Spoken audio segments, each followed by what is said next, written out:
McClain finds both a new life and a new love in Houston, Texas. He was cute, he was young, he was just what she was looking for. And her desire to keep him will drive her to the extreme. Verna's gonna get whatever she wants, even if someone has to die. Verna did all of this for one reason, and that was to keep a man in her life. And later in Florida, Shaketa Jones falls hard for a sweet-talking Romeo. Jesse was this guy who seemed to be what any young woman would desire. Whose out-of-control drug habit forces her into a life of crime. Miss Jones brought a gunman, violence, and greed to that gas station. She knew that somebody was going to be robbed. Shaketa Jones did what her boyfriend wanted. As a young child growing up in a single-parent home in Oakland, California, Verna McClain always felt that she could lean on her mother. Her mom was the one that was the role model in her life. Her mom was the main focus of her life. They were very close. But when Verna's mother and sister leave her behind to move to Houston, Texas, the now 23-year-old is fine with it.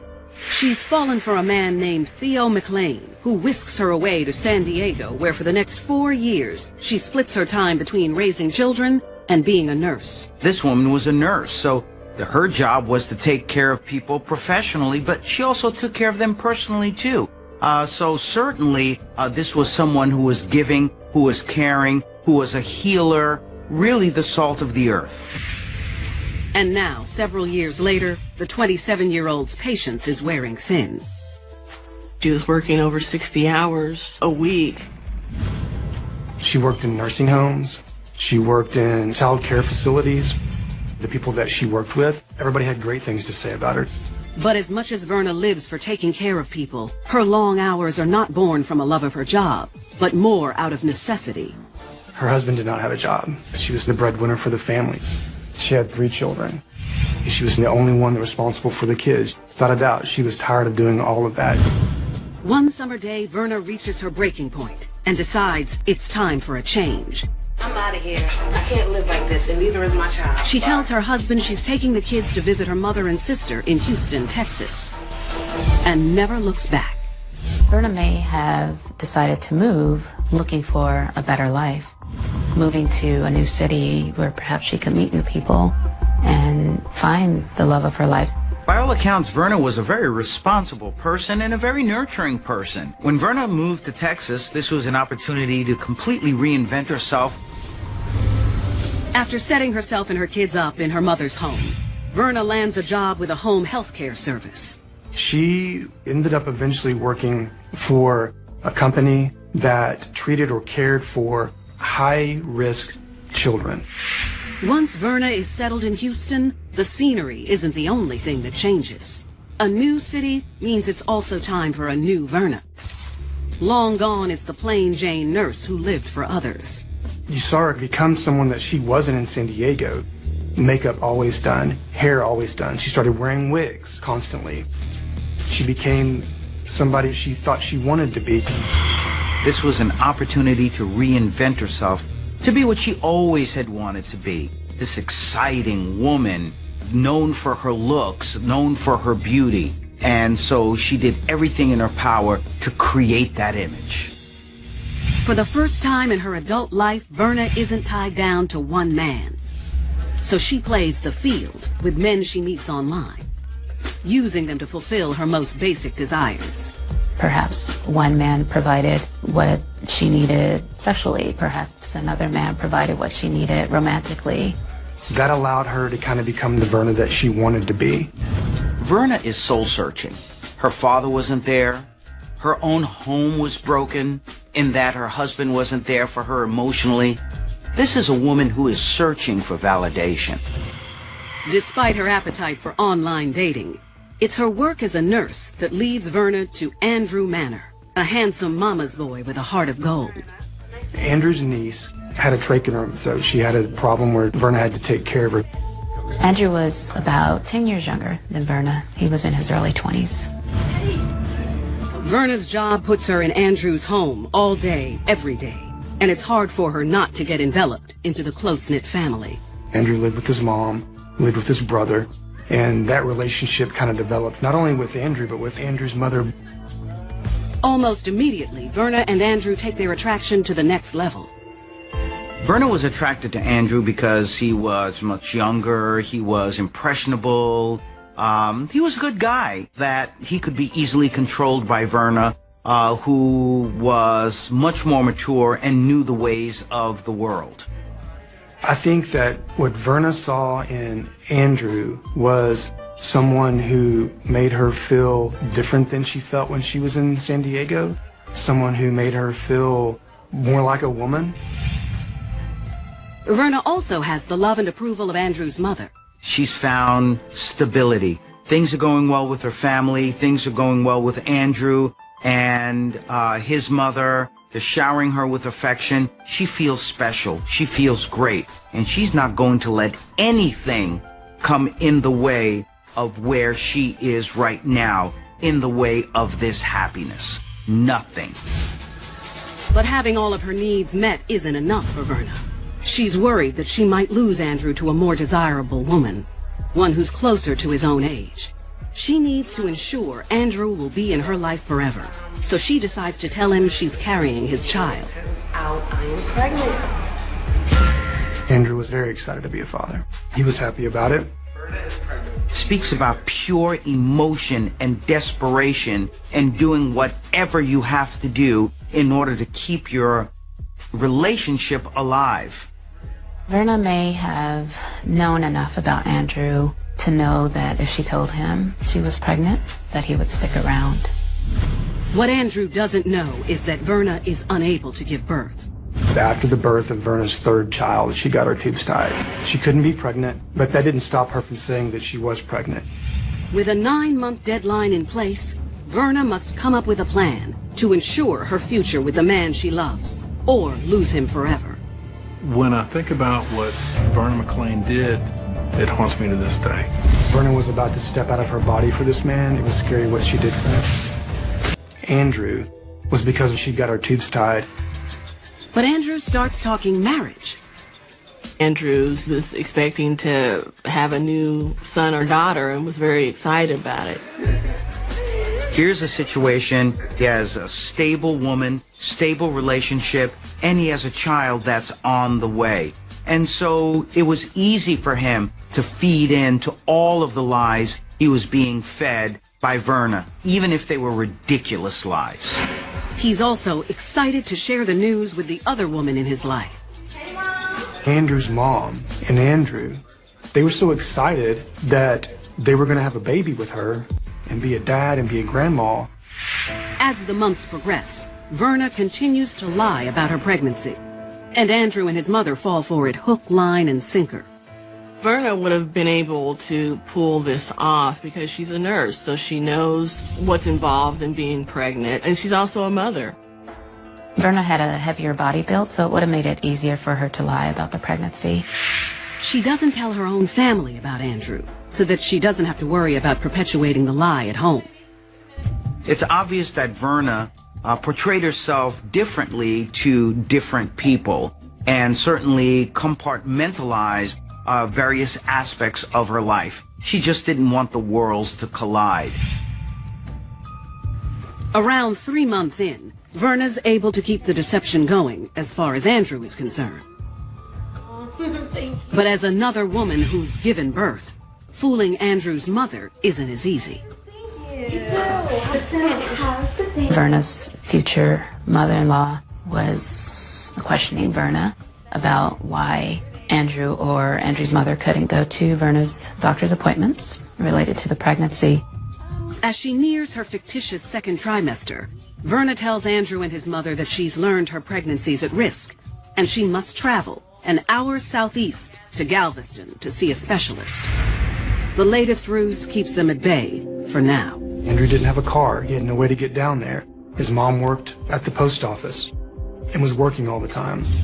With each passing day bringing her closer to the 9-month mark, Verna finds herself at the point of no return.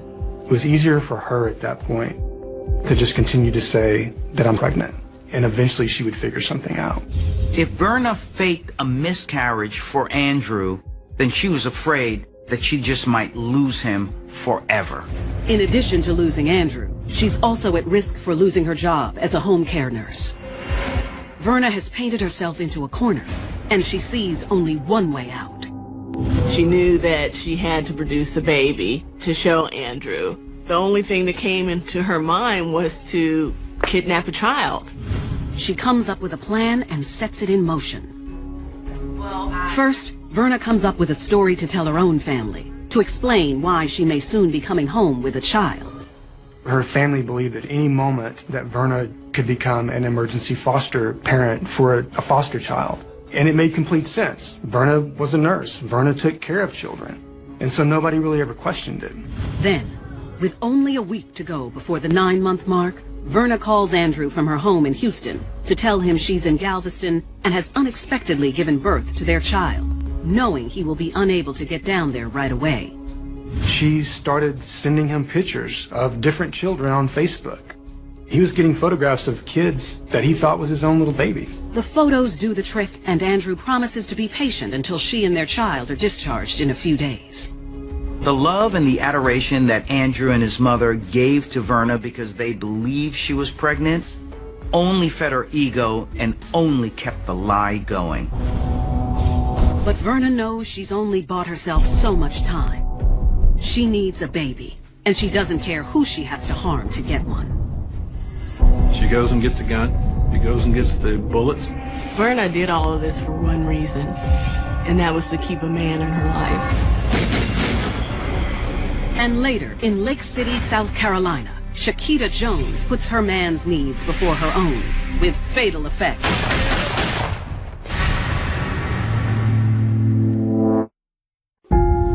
All my love scattered everywhere. When he looked at me, I just melted. Dreams so sweet. Waits for her to return from her appointment. A little over an hour later, Kayla exits the clinic with Keegan. Kayla's making her way to the pickup truck. When Verna sees Kayla, she's probably thinking it's now or never.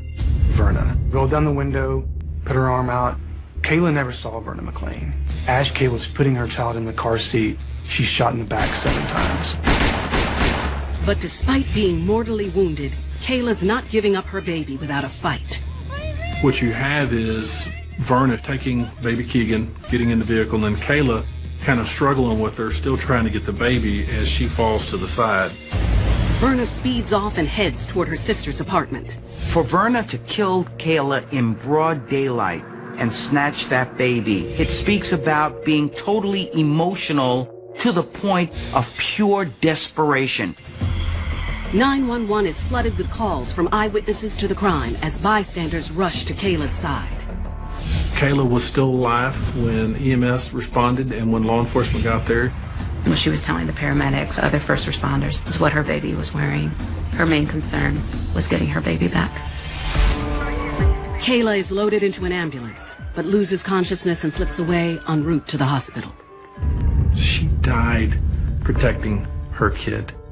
And that stuck with me then, it sticks with me now. At the scene, concerned citizens provide the police with crucial details about the attack. There were a lot of witnesses that were able to give us a description of the vehicle, and I believe of a license plate as well. Law enforcement issues a be on the lookout for the car and plates described. Meanwhile, Verna stops at her sister's house to drop off the car and change out of her blood-spattered clothes. Then, she calls Andrew's mother. Verna called her and said, hey, I've got the baby, I'm in town. I need you to take me over to my mom's house. I'm at my sister's house. And so, Andrew's mom wanted to see the baby and obliged. Andrew's mother picks up Verna and her new grandson unaware of the brutal murder and kidnapping that occurred just a few miles away. And of course, Andrew's mother is so focused on the baby that she's completely oblivious to any nervousness that's coming from Verna. Verna doesn't know that the local police have found her sister's car. It was by complete happenstance. They're driving around looking, patrolling the area. They drive into this complex and decide to go down this perfect aisle and happen to see the Lexus. The hood on the vehicle was still warm. The blood is smeared all over on the side. Surrounded by doting grandmas at her mom's house, Verna has a moment of clarity and realizes by fleeing her sisters so fast, she's neglected to cover her tracks. She's left the car with blood all over it, all the bloody clothes, the gun, her bloody cell phone, in her sister's apartment. And so it's at that point she goes to the scene. But it's too late. Verna arrives to find the apartment complex swarming with law enforcement. Verna came to the scene there saying she had heard about it on TV. And it's not the first time that a suspect would come back to the scene of the crime. It's almost cliche. Verna tells police she knows nothing of the abduction but happened to find a baby on the steps of the apartment complex earlier that day. Where's the baby now? She took the baby to her mom's house until she could call authorities. But police know it's a tall tale. Verna's story's not making sense because we obviously know that the child wasn't found on the steps, that the child's mother had been murdered. Police at this point have identified that vehicle that Verna used that had blood all over it, that had shell casings laying in the floorboard of the car. As detectives on scene continue to talk to Verna, law enforcement are dispatched to her mother's house. They go to the house, the Texas Rangers make entry into the home, and they find Kayla's child there. The moment detectives at the apartment complex get word of baby Keegan's safe recovery, Verna's arrested for the kidnapping of 3-day-old Keegan Shaketa and the first-degree murder of his mother, Kayla. The tragic part of this situation is that Kayla died not knowing whether or not her child was still alive, whether or not her child had been found. Later that night, Andrew finds out what happened while watching the news. He rushes down to the jail to be by Verna's side. For Andrew and his mother, this was an enormous betrayal because here was a woman that they trusted more than anything, that they treated like a queen, and to find out that she was a liar, she was a killer. But despite the earth-shattering revelation, as Verna awaits her day in court, Andrew stands by his woman. He still loved her. In his mind, he felt that she had murdered someone for him, that this whole thing was because of him. She did this for him. It's fascinating how Verna just had a change of heart. Here she did all of these things for Andrew in her mind in order to please him, but at the end of the day, she now feels less than zero for him. Even with his unconditional support, Verna lets Andrew go forever. He came to the jail and visited her and talked to her for about a month. And after that, she cut off all ties with him. It's really amazing how Verna's mind just flipped from really admiring and loving Andrew to not even caring about him and even kicking herself for doing something so horrific for his love. Facing the death penalty, Verna takes a deal and pleads guilty in exchange for a sentence of life without the possibility of parole. Verna McClain decided to accept responsibility. She's never going to get out. But accepting responsibility in court and admitting it to herself are two entirely different things. I don't know if Verna really saw beyond getting the baby. If she really saw, how am I going to pass this baby on as mine? Andrew and his mother so trusted Verna, and to find out that she actually took another woman's life and tried to snatch a child must have been a situation where they were completely disillusioned. And how could they ever trust anyone like that again after the trust that they put into Verna?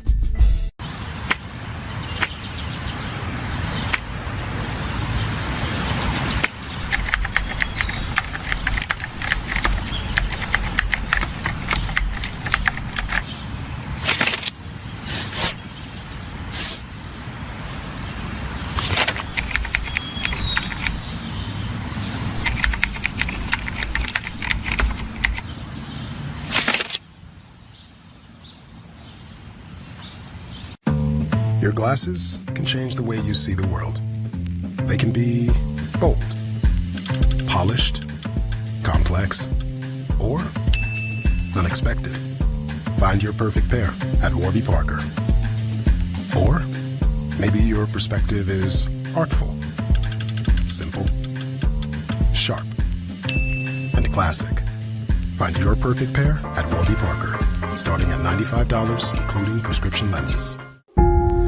All my love scattered everywhere. When he looked at me, I just melted. Dreams so sweet turned into a nightmare. I didn't suspect that he was a straight-out killer demon. I knew I was in trouble. I've been going crazy. That's a hell of a price to pay. Just for one damn man.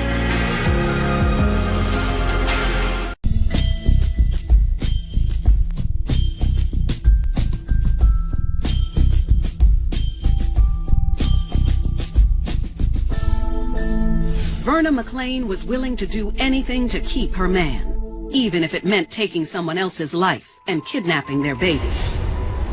On the East Coast, Shaketa Jones' desire for love will lead to deadly consequences. In Lake City, South Carolina, a young Shaketa grows up on the wrong side of the tracks.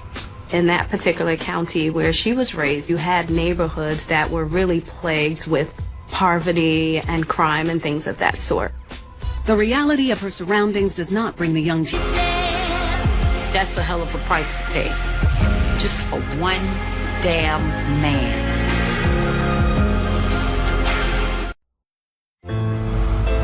In the small town of Lake City, South Carolina, 28-year-old Shaketa Jones seems destined to live a life of limited means. She so desperately wanted to get out of poverty. She didn't want to live in a household with her mother, her grandmother, and her 3 children. Money isn't the only thing missing from Shaketa's life. She wanted and was in search of love and that desire to be respected. One of the few bright spots is Sunday worship with her grandmother. When you have very little in this life, when there are things that are not physically tangible for you, this is where faith steps in. She didn't have satisfaction in her relationships. She didn't have the things that perhaps we all strive for in order to be comfortable.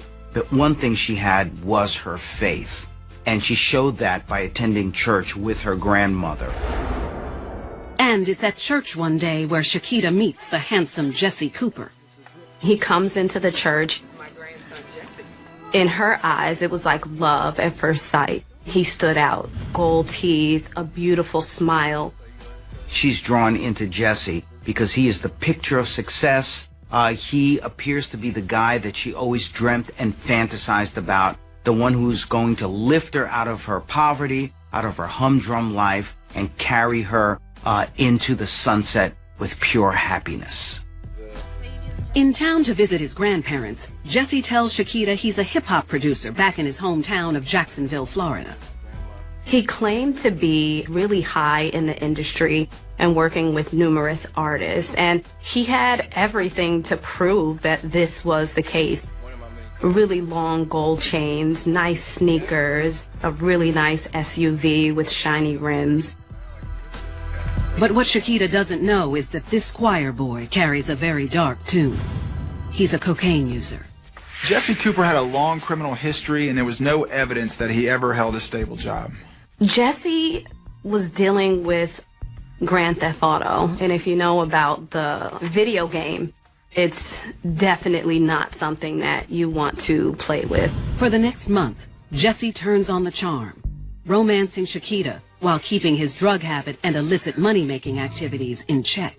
Jesse treated Shaketa very well. Everything that she desired, he got for her. By Jesse introducing Shaketa into his illicit life of crime by stealing cars, now he has a real partner. Shaketa Jones was in love with Jesse Cooper. She wanted to be a part of what he was doing.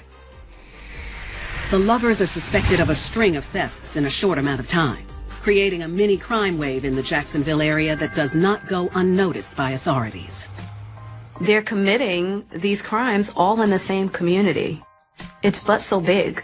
So you have a precinct that identifies this is a problem in this particular area, and so they send out the authorities to start looking. Police are looking for known car thieves.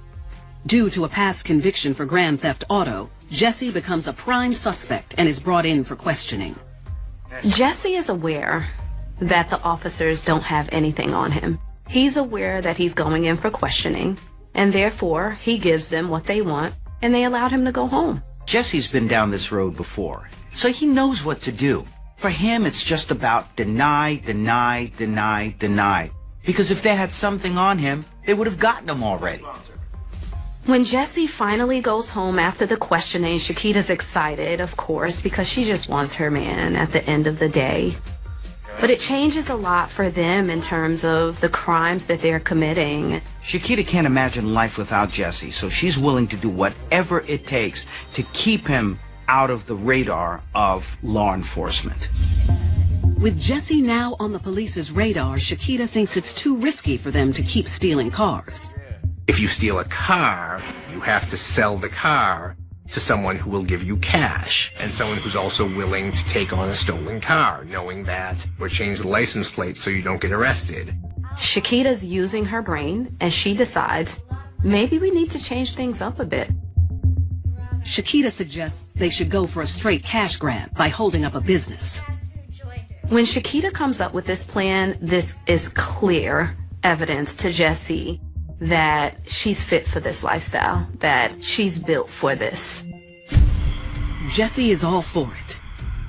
And his approval signals the start of a chain of events that will end with one dead and the other behind bars. She wanted to prove herself. She wanted Jesse to know that she would be by his side for a lifetime. This was the beginning to the final chapter of Shaketa Jones' life.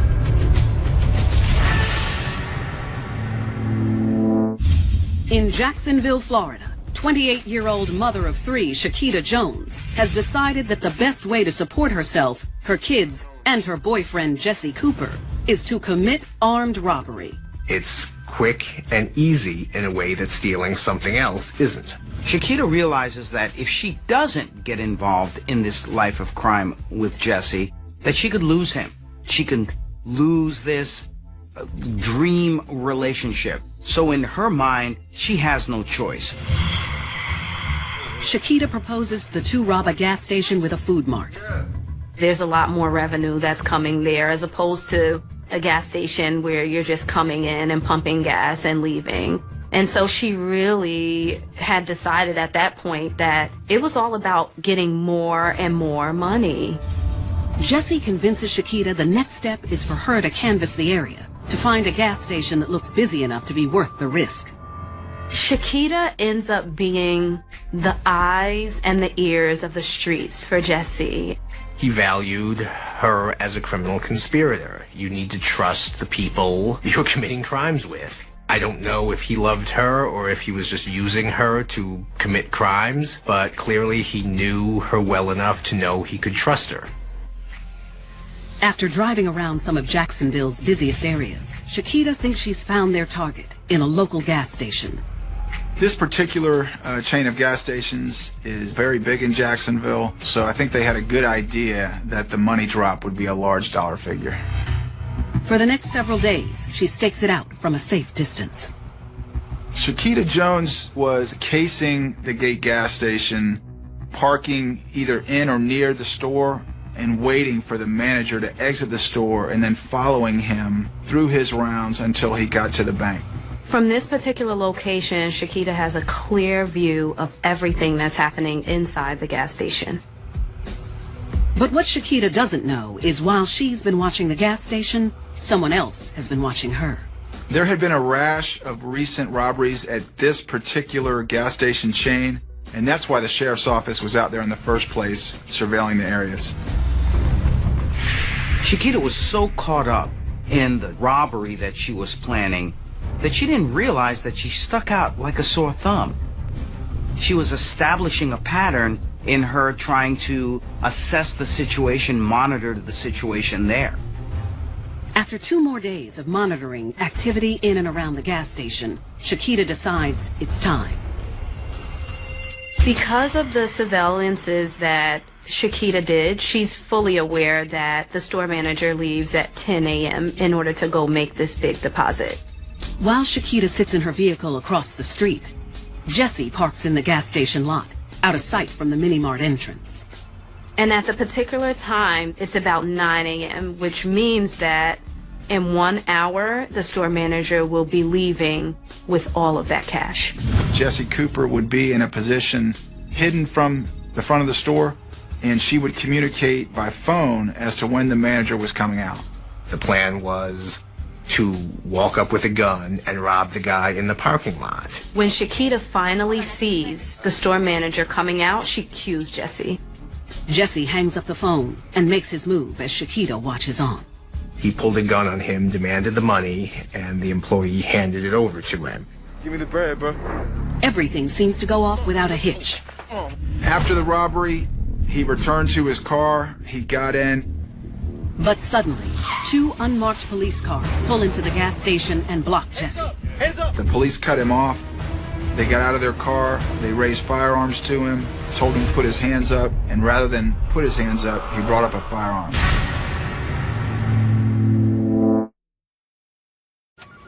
Bailar? Bailar. Bailar. Yo bailo. Bailo con gracia.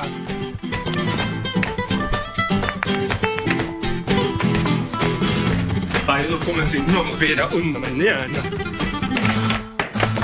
Ahora la lengua me baila con paso. Rosetta Stone's language learning tools may just be too immersive. I think it's fairly clear that Jesse Cooper was the main reason why Shaketa went into a life of crime.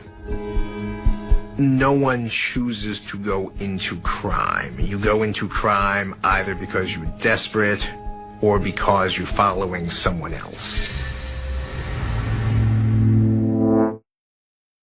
28-year-old single mother Shaketa Jones and her boyfriend Jesse Cooper came up with what they thought was a foolproof scheme to rob a gas station in Jacksonville, Florida, only to have their plan go spectacularly wrong. As he was preparing to leave the parking lot, the police cut him off. They got out of their car. They raised firearms to him, told him to put his hands up, and rather than put his hands up, he brought up a firearm. And then the police opened fire. Jesse is shot multiple times, and he dies immediately. Watching her boyfriend being gunned down by the police and knowing it was her plan, Shaketa is in shock. She's in disbelief, but eventually goes into the mode of guilt. But just as she starts her car, the authorities who've been keeping an eye on her move in. Shaketa is arrested without incident.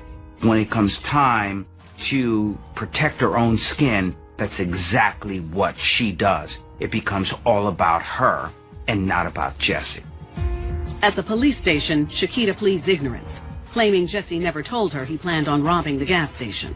Shaketa can't see life without Jesse. This is something that she just can't do. So she'll do whatever it takes to make sure that she stays out of the radar of law enforcement. Shaketa is indicted, and not only for the robbery. In a shocking turn of events, she is also charged with the murder of Jesse Cooper. Under Florida law, if anyone dies in the commission of a crime, the people who were involved in the crime are responsible for that person's death. Therefore, prosecutors argued she was responsible for the murder of Jesse Cooper. This has to be devastating for Shaketa. The man that she loves is gunned down, and it's because of a plot that she came up with, a faulty one at that. But now, law enforcement, the legal system, turns around and they charge her with the murder. So not only does she have to deal with the guilt of this personally, but also take the full brunt legally. 8 months after the robbery gone wrong, Shaketa pleads not guilty to all counts. She takes the stand during her trial.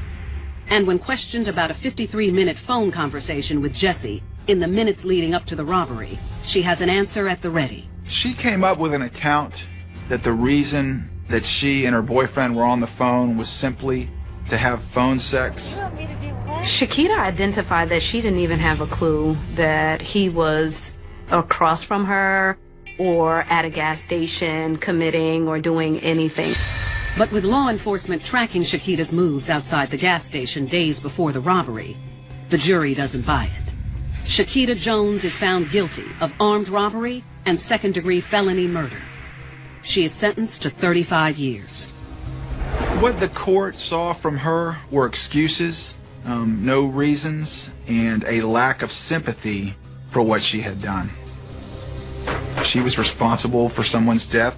In this case, it was somebody that she knew and probably loved. Shaketa loved Jesse.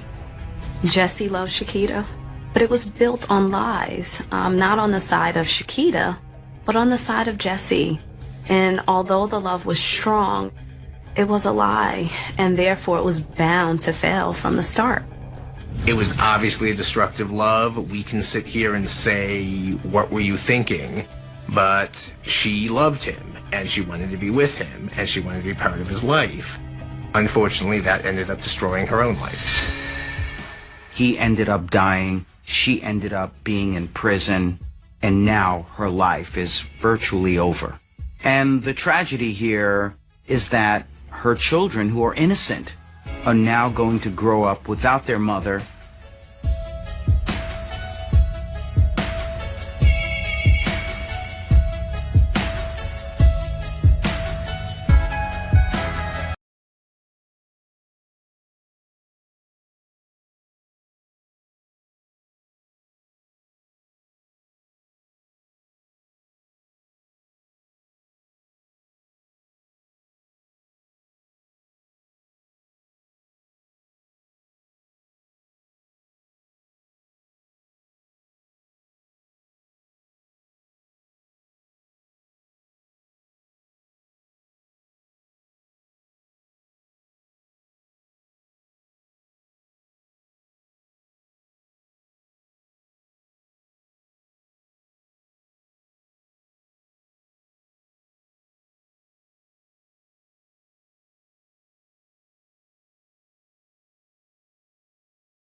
The cold reality of a 35-year deception does not merely dissolve under the pressure of modern technology.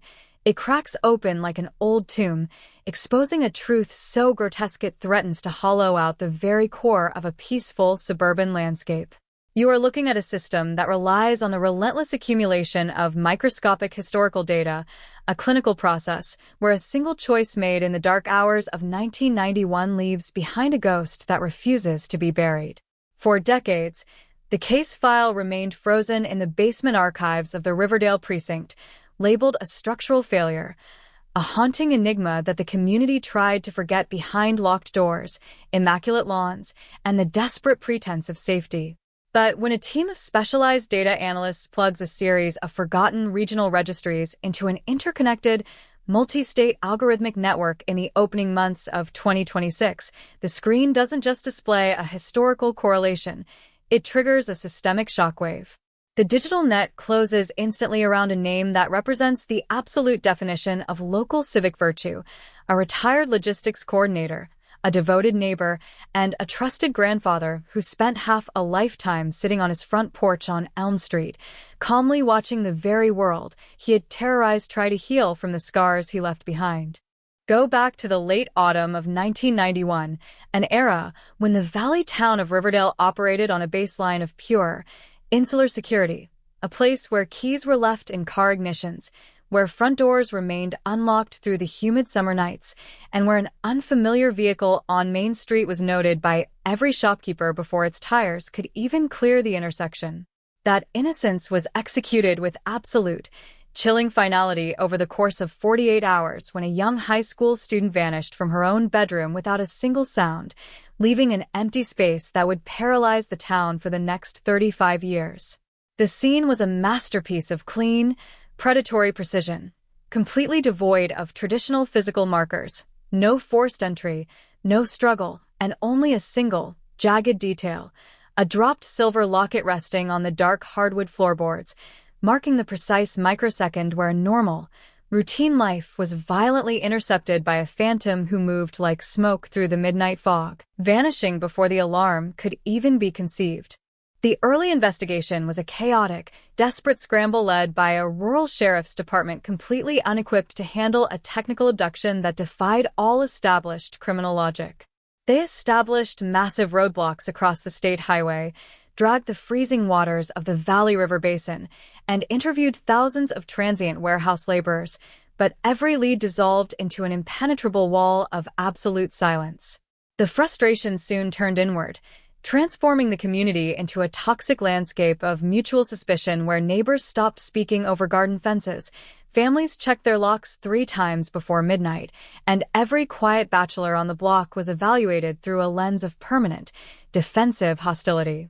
The case file grew thicker with every passing season, bloated by anonymous tips that led to dead ends and erratic sketches that matched no one, until the task force was quietly dissolved due to systemic exhaustion, leaving a cold case that sat in the archives like an unexploded bomb, a permanent indictment of the state's inability to protect its own people.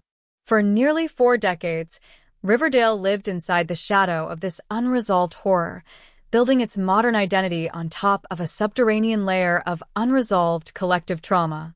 The family of the victim remained trapped in a perpetual loop of static grief, maintaining her bedroom exactly as it was on that September night, a shrine of books and photographs frozen in 1991, serving as a silent, daily accusation against the system that had failed them. The original detectives eventually retired or carried their personal failures to the grave, while a younger generation of law enforcement looked at the dusty boxes in the storage room with a mix of academic detachment and total futility. The story of the missing girl passed into local folklore, a dark bedtime story told to keep children from wandering too close to the industrial edge of town, a cultural myth that stripped away her specific humanity and replaced it with a generic, faceless bogeyman who had long since vanished into the ether of history. Then, the silicon architecture of modern forensic science quietly closed the distance between the past and the present, ignoring the passage of decades to pull the truth out of the soil with the clinical precision of a machine. It didn't happen because of a sudden, dramatic confession or a deathbed letter. It happened because a specialized cold case unit decided to reevaluate the preserved leather strap of the victim's school bag using an advanced vacuum immersion technique designed to extract microscopic skin cells trapped in the material for 35 years. The extracted DNA sample was deeply degraded, fragmented by time and improper storage, but the advanced sequencing algorithms of 2026 managed to reconstruct a comprehensive profile that was immediately uploaded into a massive, crowdsourced investigative genealogy database. The system didn't look for an exact match. It mapped the genetic landscape of the killer's extended family tree, tracing lines of descent, marriage, and geographic location across 4 generations until the net narrowed down to a single branch, a single household, and a single name: Arthur Vance. The execution of the arrest warrant on a quiet Tuesday morning was a surreal collision between the clinical precision of law enforcement and the total breakdown of a neighborhood's reality. The tactical units didn't arrive with sirens blaring. They blocked off the ends of the cul-de-sac with unmarked SUVs, moving up the driveway of the neat brick ranch house while the target was in his backyard clearing branches from his pristine pool. When the handcuffs clicked into place, the 70-year-old man didn't scream, didn't struggle, and didn't look surprised. He simply closed his eyes and let out a long, slow sigh, a physical release of a tension he had carried beneath his skin since the winter of 1991. The neighbors stood on their porches in total, paralyzed disbelief, watching the man who had organized their block parties, managed their neighborhood watch logs, and comforted their families through personal tragedies being led down the concrete steps in chains, his pleasant, grandfatherly exterior completely detached from the sudden, terrifying exposure of his true identity. The initial search of the Vance residence turned the neat, respectable home into a multi-layered forensic laboratory, a space where 35 years of a double life were systematically excavated from the structure of the house itself. In the basement workshop, hidden behind a false drywall panel positioned directly behind an industrial deep freezer, agents uncovered the killer's true archive, a clean, climate-controlled storage vault containing detailed, handwritten journals that cataloged the final hours of the victim with the precise, emotionless detachment of a surgeon writing a post-operative report. Beside the journals lay a series of clear plastic organizers containing hundreds of personal tokens, school IDs, lockets of hair, and specific pieces of jewelry that matched perfectly with the missing property lists from half a dozen cold cases stretched across 3 states. The realization hit the investigative team like a physical blow. He hadn't stopped in 1991. He had simply evolved his methods, using his position as a trusted community logistics coordinator to travel across state lines, utilizing his clean record and respectable camouflage to hunt in new jurisdictions before returning home to help his neighbors clear snow from their driveways. The behavioral analysis interviews conducted in the weeks following the arrest revealed a psychological profile that was deeply unsettling in its total absence of traditional madness. Arthur Vance didn't speak with the frantic, disjointed cadence of a lunatic. His voice carried the calm, reassuring weight of an elder statesman, discussing the mechanics of his decades-long killing spree with a flat, chilling objectivity that turned the stomach of every detective in the room. He viewed his double life not as a contradiction, but as an extraordinary achievement of self-discipline, a permanent chess match against a society he considered fundamentally stupid and blind. He explained how his position in the community provided him with the perfect vantage point to study human vulnerability, allowing him to select his targets, analyze the responses of local law enforcement, and actively guide the community's grief into safe, unproductive channels that kept the eyes of suspicion permanently averted from his own front door. The reaction of the Riverdale community to these disclosures was a secondary wave of trauma that tore through the remaining social fabric of the town like a localized explosion. The realization that the man who had sat at their dinner tables, comforted their grieving children, and held positions of absolute public trust was the very predator who had hollowed out their town in 1991 induced a profound state of collective paranoia. People began to reevaluate every interaction, every conversation, and every counseling session they or their children had ever had with Vance over a 35-year career, searching for the hidden malice behind his gentle smiles. The local town council fell into a state of chaotic damage control as hundreds of former residents, now grown adults with children of their own, stepped forward to recount strange, subtle boundary crossings that had been dismissed at the time because of his sterling reputation, revealing that the true scope of his psychological devastation reached far beyond the physical boundaries of his body count. The legal teams preparing for the omnibus indictment are facing an administrative nightmare of historical proportions, a process that involves mapping a criminal career that spans 4 decades, multiple jurisdictions, and hundreds of separate pieces of digital and physical evidence. The prosecution is constructing a case that treats his respectability not as a character trait, but as the primary weapon used to facilitate capital murder, an architectural system of deceit designed to evade the reach of traditional justice until the technology of the future could finally break the code.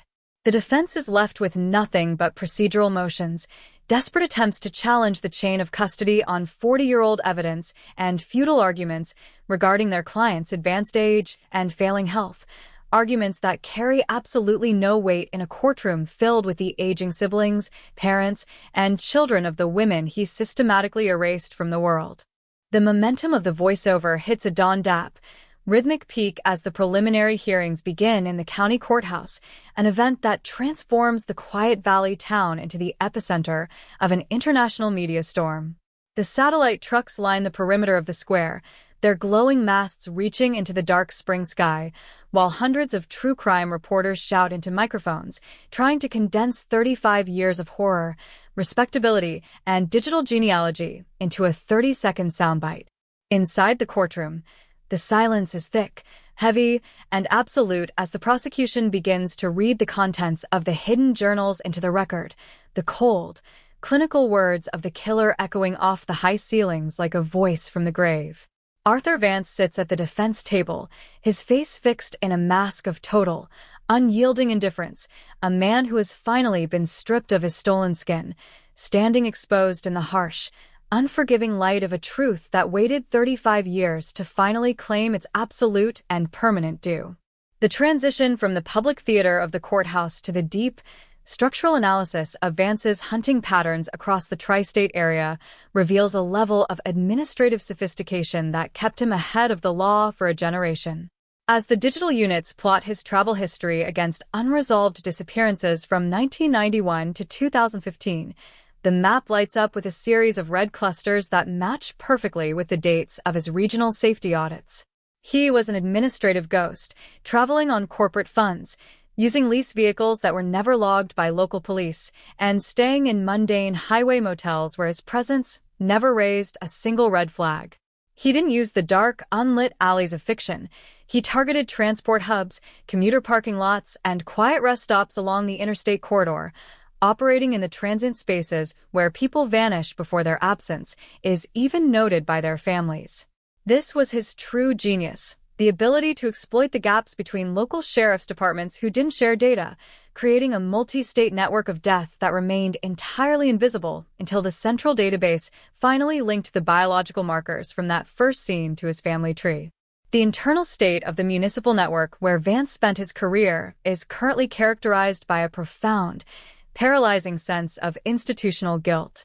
The current administration is forced to open the deep archives of his personnel files, revealing decades of peer evaluations that praised him as the most reliable man on the payroll, a dark, sickening irony that the town hall staff is struggling to process.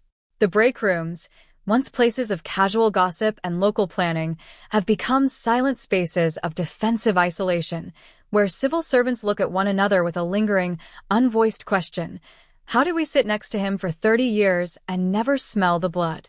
They are realizing that his professionalism was his absolute defense, a shield of spreadsheets, emergency response drills, and committee meetings that made it completely impossible for anyone to see the cold-blooded sociopath operating beneath the neat windbreakers and the warm, patient demeanor. The digital archaeology extends into the killer's financial records, revealing a parallel economic existence designed to keep his hunting expenses entirely separate from his domestic life. He maintained a secret bank account under a modified spelling of his mother's maiden name, funding it through small, cash-only transactions from private consulting consultations that were never reported to the state tax boards. This account was used exclusively to pay for his interstate travel, his motel rooms, and the cash purchases of the unremarkable vehicles he used during his hunting expeditions, vehicles that were bought from private sellers and sold for scrap within 72 hours of a crime. This level of financial discipline is what allowed him to maintain the absolute division between the neighbor and the phantom, ensuring that his wife, his children, and his accountant never saw a single anomaly in the household budget, a clean, unblemished paper trail that served as his ultimate alibi whenever the early investigators looked for financial anomalies in the local area. The voiceover takes on a more Don Dapp, intense cadence as we look at the reaction of the killer's surviving family, his adult children who grew up in the ranch house, believing their father was a moral anchor, a man who dedicated his life to helping his neighborhood navigate its security challenges. Their reality hasn't just been disrupted, it has been completely obliterated, replaced by a grotesque landscape where every childhood memory, the fishing trips, the holiday dinners, the quiet chats in the study, is now retroactively linked to the timeline of a serial killer's career. They're looking at old family photographs, seeing their father smiling with his arms around them, realizing that those hands had been covered in the blood of a missing girl just 24 hours before the shutter clicked. This psychological violation is a silent, uncompensable form of collateral damage, a permanent curse laid upon a lineage that must now carry the name Vance through a world that will never forget the horror it represents. Back in the laboratory where this modern exhumation began, the technicians are continuing to process the remaining evidence items found in the hidden basement vault, utilizing new mass spectrometry systems to pull chemical signatures from the hoarded tokens. Every earring, every watch, and every locket is being analyzed for trace elements of soil, pollen, and industrial dust, creating a geological itinerary of his 35-year campaign that is helping multi-agency task forces identify victims who were buried in shallow, unmarked graves across the Midwest. The data stream is continuous, a river of coordinates, chemical values, and digital profiles that are systematically turning the killer's private trophy room into an unyielding roadmap for recovery operations. The lab has become a house of mirrors for Vance. The very items he hoarded to sustain his narcissistic pride are now being converted into the precise physical evidence required to ensure he will never leave a state facility alive. The scene shifts to the county jail cell where Vance is currently held under 24-hour suicide watch, a concrete box illuminated by a single, cage-protected bulb that never turns off. He is stripped of his civilian wardrobe, dressed in the high-contrast orange of a maximum security inmate, his physical presence reduced to a registry number within the county's booking log. He spends his hours sitting on the edge of the metal cot, his hands folded in his lap, his eyes fixed on the heavy steel door as if he were still calculating the odds of a final, administrative escape. But the systems of 2026 are not the manual ledgers of 1991. There are no loopholes to exploit, no corruptible clerks to manipulate, and no blind spots in a digital panopticon that tracks his vital signs, his movements, and his location with the unwavering precision of a machine. He is a predator who outlived his era, an analog monster completely crushed by the arrival of a technological future he didn't prepare for.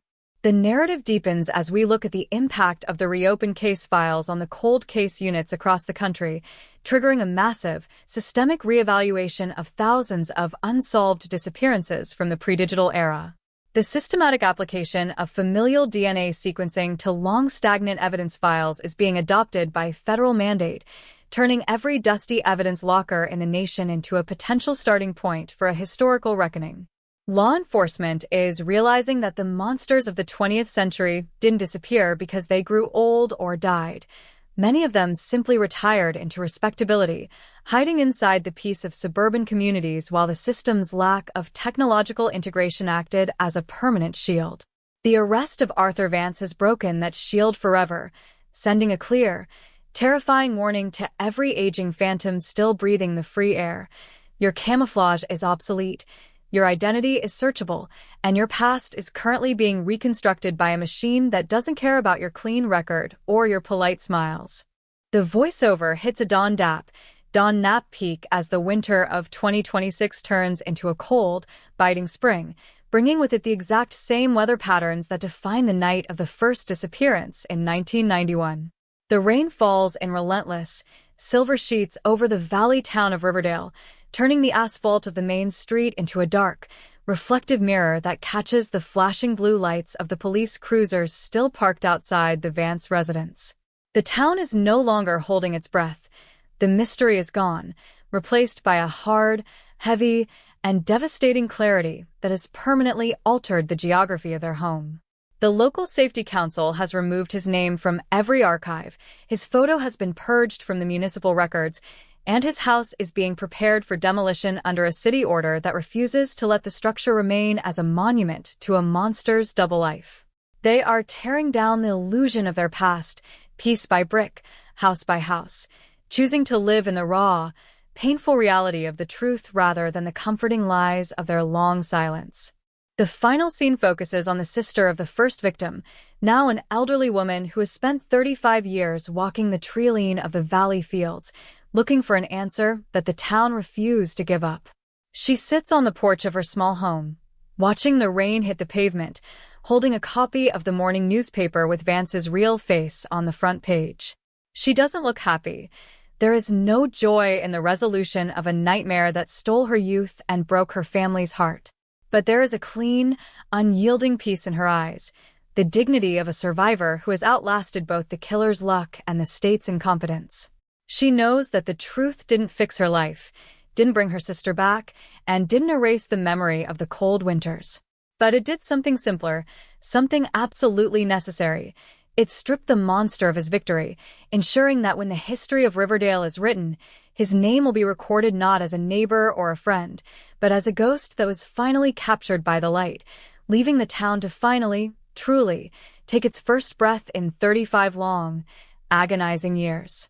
The structural collapse of Arthur Vance's dual existence did not merely fracture the local community. It triggered a total overhaul within the regional database architecture of the entire Midwestern law enforcement network. For 35 years, the absolute separation between the suburban neighbor and the active predator had been maintained not by grand criminal genius, but by the systemic fragmentation of 20th-century administrative record-keeping.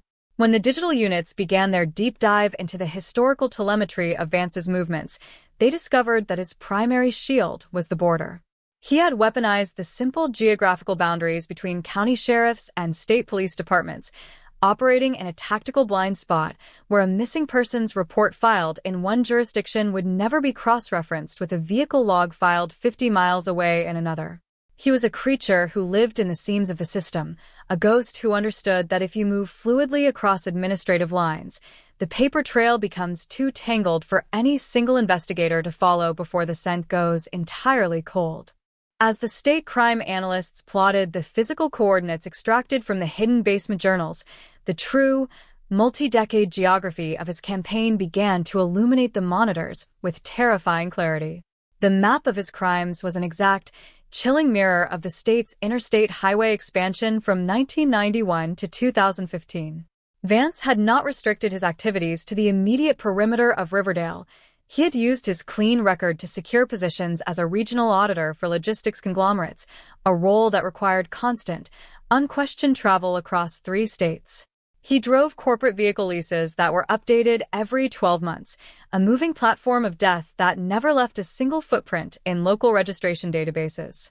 He stayed at mundane, mid-tier business hotels where his name was logged on corporate expense accounts, completely invisible to the local police departments who were scouring their areas for transient drifters and suspicious out-of-towners. This realization forced law enforcement to confront a devastating reality. The monster they had been hunting for decades wasn't a social outcast hiding in the shadows. He was a fully integrated function of the state's own commercial infrastructure, traveling on corporate funds to select his targets, while the system actively protected his privacy. The internal investigation within the municipal network, where Vance had spent his entire adult life, was currently a scene of raw, paralyzed panic. The administration was forced to turn over 35 years of personnel archives, regional safety logs, and local volunteer rosters to a joint federal task force, a process that revealed how deeply the predator had woven himself into the institutional trust of the community. In the quiet, fluorescent-lit record room of the town hall, investigators uncovered decades of glowing evaluations from civic supervisors, documents that praised Vance for his unparalleled reliability and commitment to public safety. It was a sickening, stomach-turning irony that the current municipal staff was struggling to process in the silence of their empty offices. They realized that his professional excellence was his ultimate camouflage, a brilliant, protective shield built out of inventory reports, emergency drills, and charity fundraisers that made it entirely impossible for anyone to see the cold-blooded sociopath operating beneath the neat windbreakers and the warm, patient demeanor. The financial archaeology conducted by the state's Forensic Accounting Unit exposed the parallel economic network Vance had meticulously constructed to ensure his hunting expeditions never created a ripple in his domestic budget. He maintained a secret, commercial bank account under a fraudulent corporate entity listed as an independent consultancy firm, funding it through cash-only private consultations and unrecorded asset audits. This account was used exclusively to pay for cash purchases of unremarkable, mid-sized sedans from private sellers in distant states, vehicles that were driven for less than 72 hours, used in the execution of a crime, and then immediately sold for scrap to yards that kept no digital records. He never used a personal credit card near a scene. He never used his home computer to map a route. He never allowed his domestic life to intersect with the mechanics of his obsession. This level of financial discipline required a constant, daily vigilance that would drive an ordinary human being to the brink of psychological exhaustion. But to Vance, this discipline was simply the daily operational cost of his survival, a rigorous ritual that he maintained without a single administrative slip-up for over 3 decades, until the digital panopticon of 2026 finally turned his own meticulous pattern into an inescapable target. The voiceover takes on a more dap, intense cadence as we look at the psychological devastation within the killer's surviving family, his adult children who had grown up in the brick ranch house on the cul-de-sac, believing their father was the definition of moral clarity and civic virtue. Their reality had not just been disrupted, it had been completely vaporized, replaced by a grotesque historical landscape where every happy childhood memory, the summer fishing trips, the holiday dinners, the proud moments at graduations, was now retroactively linked to the timeline of a serial killer's body count. They were looking through old family photo albums, seeing their father smiling with his arms wrapped tightly around them, realizing with a cold, hollow sickness that those very hands had been covered in the blood of a missing college student less than 24 hours before the camera shutter clicked. This psychological violation was a permanent, uncompensable form of collateral damage, a lifelong curse laid upon an innocent lineage that must now carry the name Vance through a society that will never, ever forget the horror it represents. Back in the secure laboratory where this historical exhumation began, the forensic technicians were continuing to pull chemical data from the hundreds of personal tokens found in the hidden basement vault. Every earring, every watch, and every silver charm bracelet hoarded by the killer was being analyzed using advanced mass spectrometry systems to isolate microtraces of soil, pollen, and industrial dust trapped in the delicate metal hinges for decades. The data stream was continuous, a river of geographic coordinates and botanical values that were systematically mapping the exact location of unmarked, shallow graves hidden across the state park system. The lab had become a house of mirrors for the retired coordinator. The very trophies he had stolen to sustain his narcissistic pride and relive his crimes in the quiet of his basement were now being converted into the precise physical evidence required by the prosecution to ensure he would die inside a maximum security cell. The scene shifts to the county jail where Arthur Vance was currently held under 24-hour suicide watch, a concrete box stripped of any material that could be used to disrupt the state's march toward justice. He sat on the edge of his metal cot, dressed in the high-contrast orange of a Capitol inmate, his face a static, unyielding mask that refused to give the monitoring guards a single hint of remorse or fear. He was a man who had outlived his era, an analog monster completely crushed by the arrival of a digital future he had failed to anticipate. The manual systems of 1991, with their typing errors, lost files, and isolated databases, had allowed him to walk out of the dark with his head held high, but the interconnected world of 2026 had pulled his history out of the soil with the clinical precision of a machine. He was no longer the master of the room, no longer the citizen guiding the safety protocols of a neighborhood. He was simply a number in a digital queue, a prisoner of a truth that had waited decades to finally claim its absolute, unyielding due. The narrative deepens as we analyze the impact of the Riverdale Protocol, the automated application of familial DNA matching to stagnant cold case files, across law enforcement agencies nationwide. The arrest of Vance had broken the invisible shield that protected the aging phantoms of the 20th century, sending a clear, terrifying message to every predator still breathing the free air under a false sense of security. The system was no longer blind. The archives were no longer safe places to hide a secret. Investigators in every major city were pulling out the dusty boxes from their basements, scanning old garments, and uploading profiles into the digital net, realizing that the monsters didn't always disappear into the wind. Many of them simply retired into respectability, living out their lives as polite grandfathers watering their lawns while the system's historical lack of technology acted as their final, silent alibi. The voiceover hits a Dawn Dap, highly cinematic peak as the wet, freezing spring of 2026 continues to pour over the valley town of Riverdale, turning the streets into dark, reflective mirrors under the flashing blue lights of the police units still guarding the crime scene. The town was no longer holding its breath. The mystery was gone, replaced by a hard, heavy, and devastating clarity that had permanently altered the geography of their home. The local municipality had already removed his name from every civic plaque, his photos were being systematically purged from the town archives, and the city council was fast-tracking an order to demolish his home, refusing to let the brick ranch house remain as a permanent monument to a monster's double life. They were tearing down the architecture of their own deception, choosing to live in the raw, painful reality of the truth rather than the comforting, silent lies that had defined their community for 35 long, agonizing years.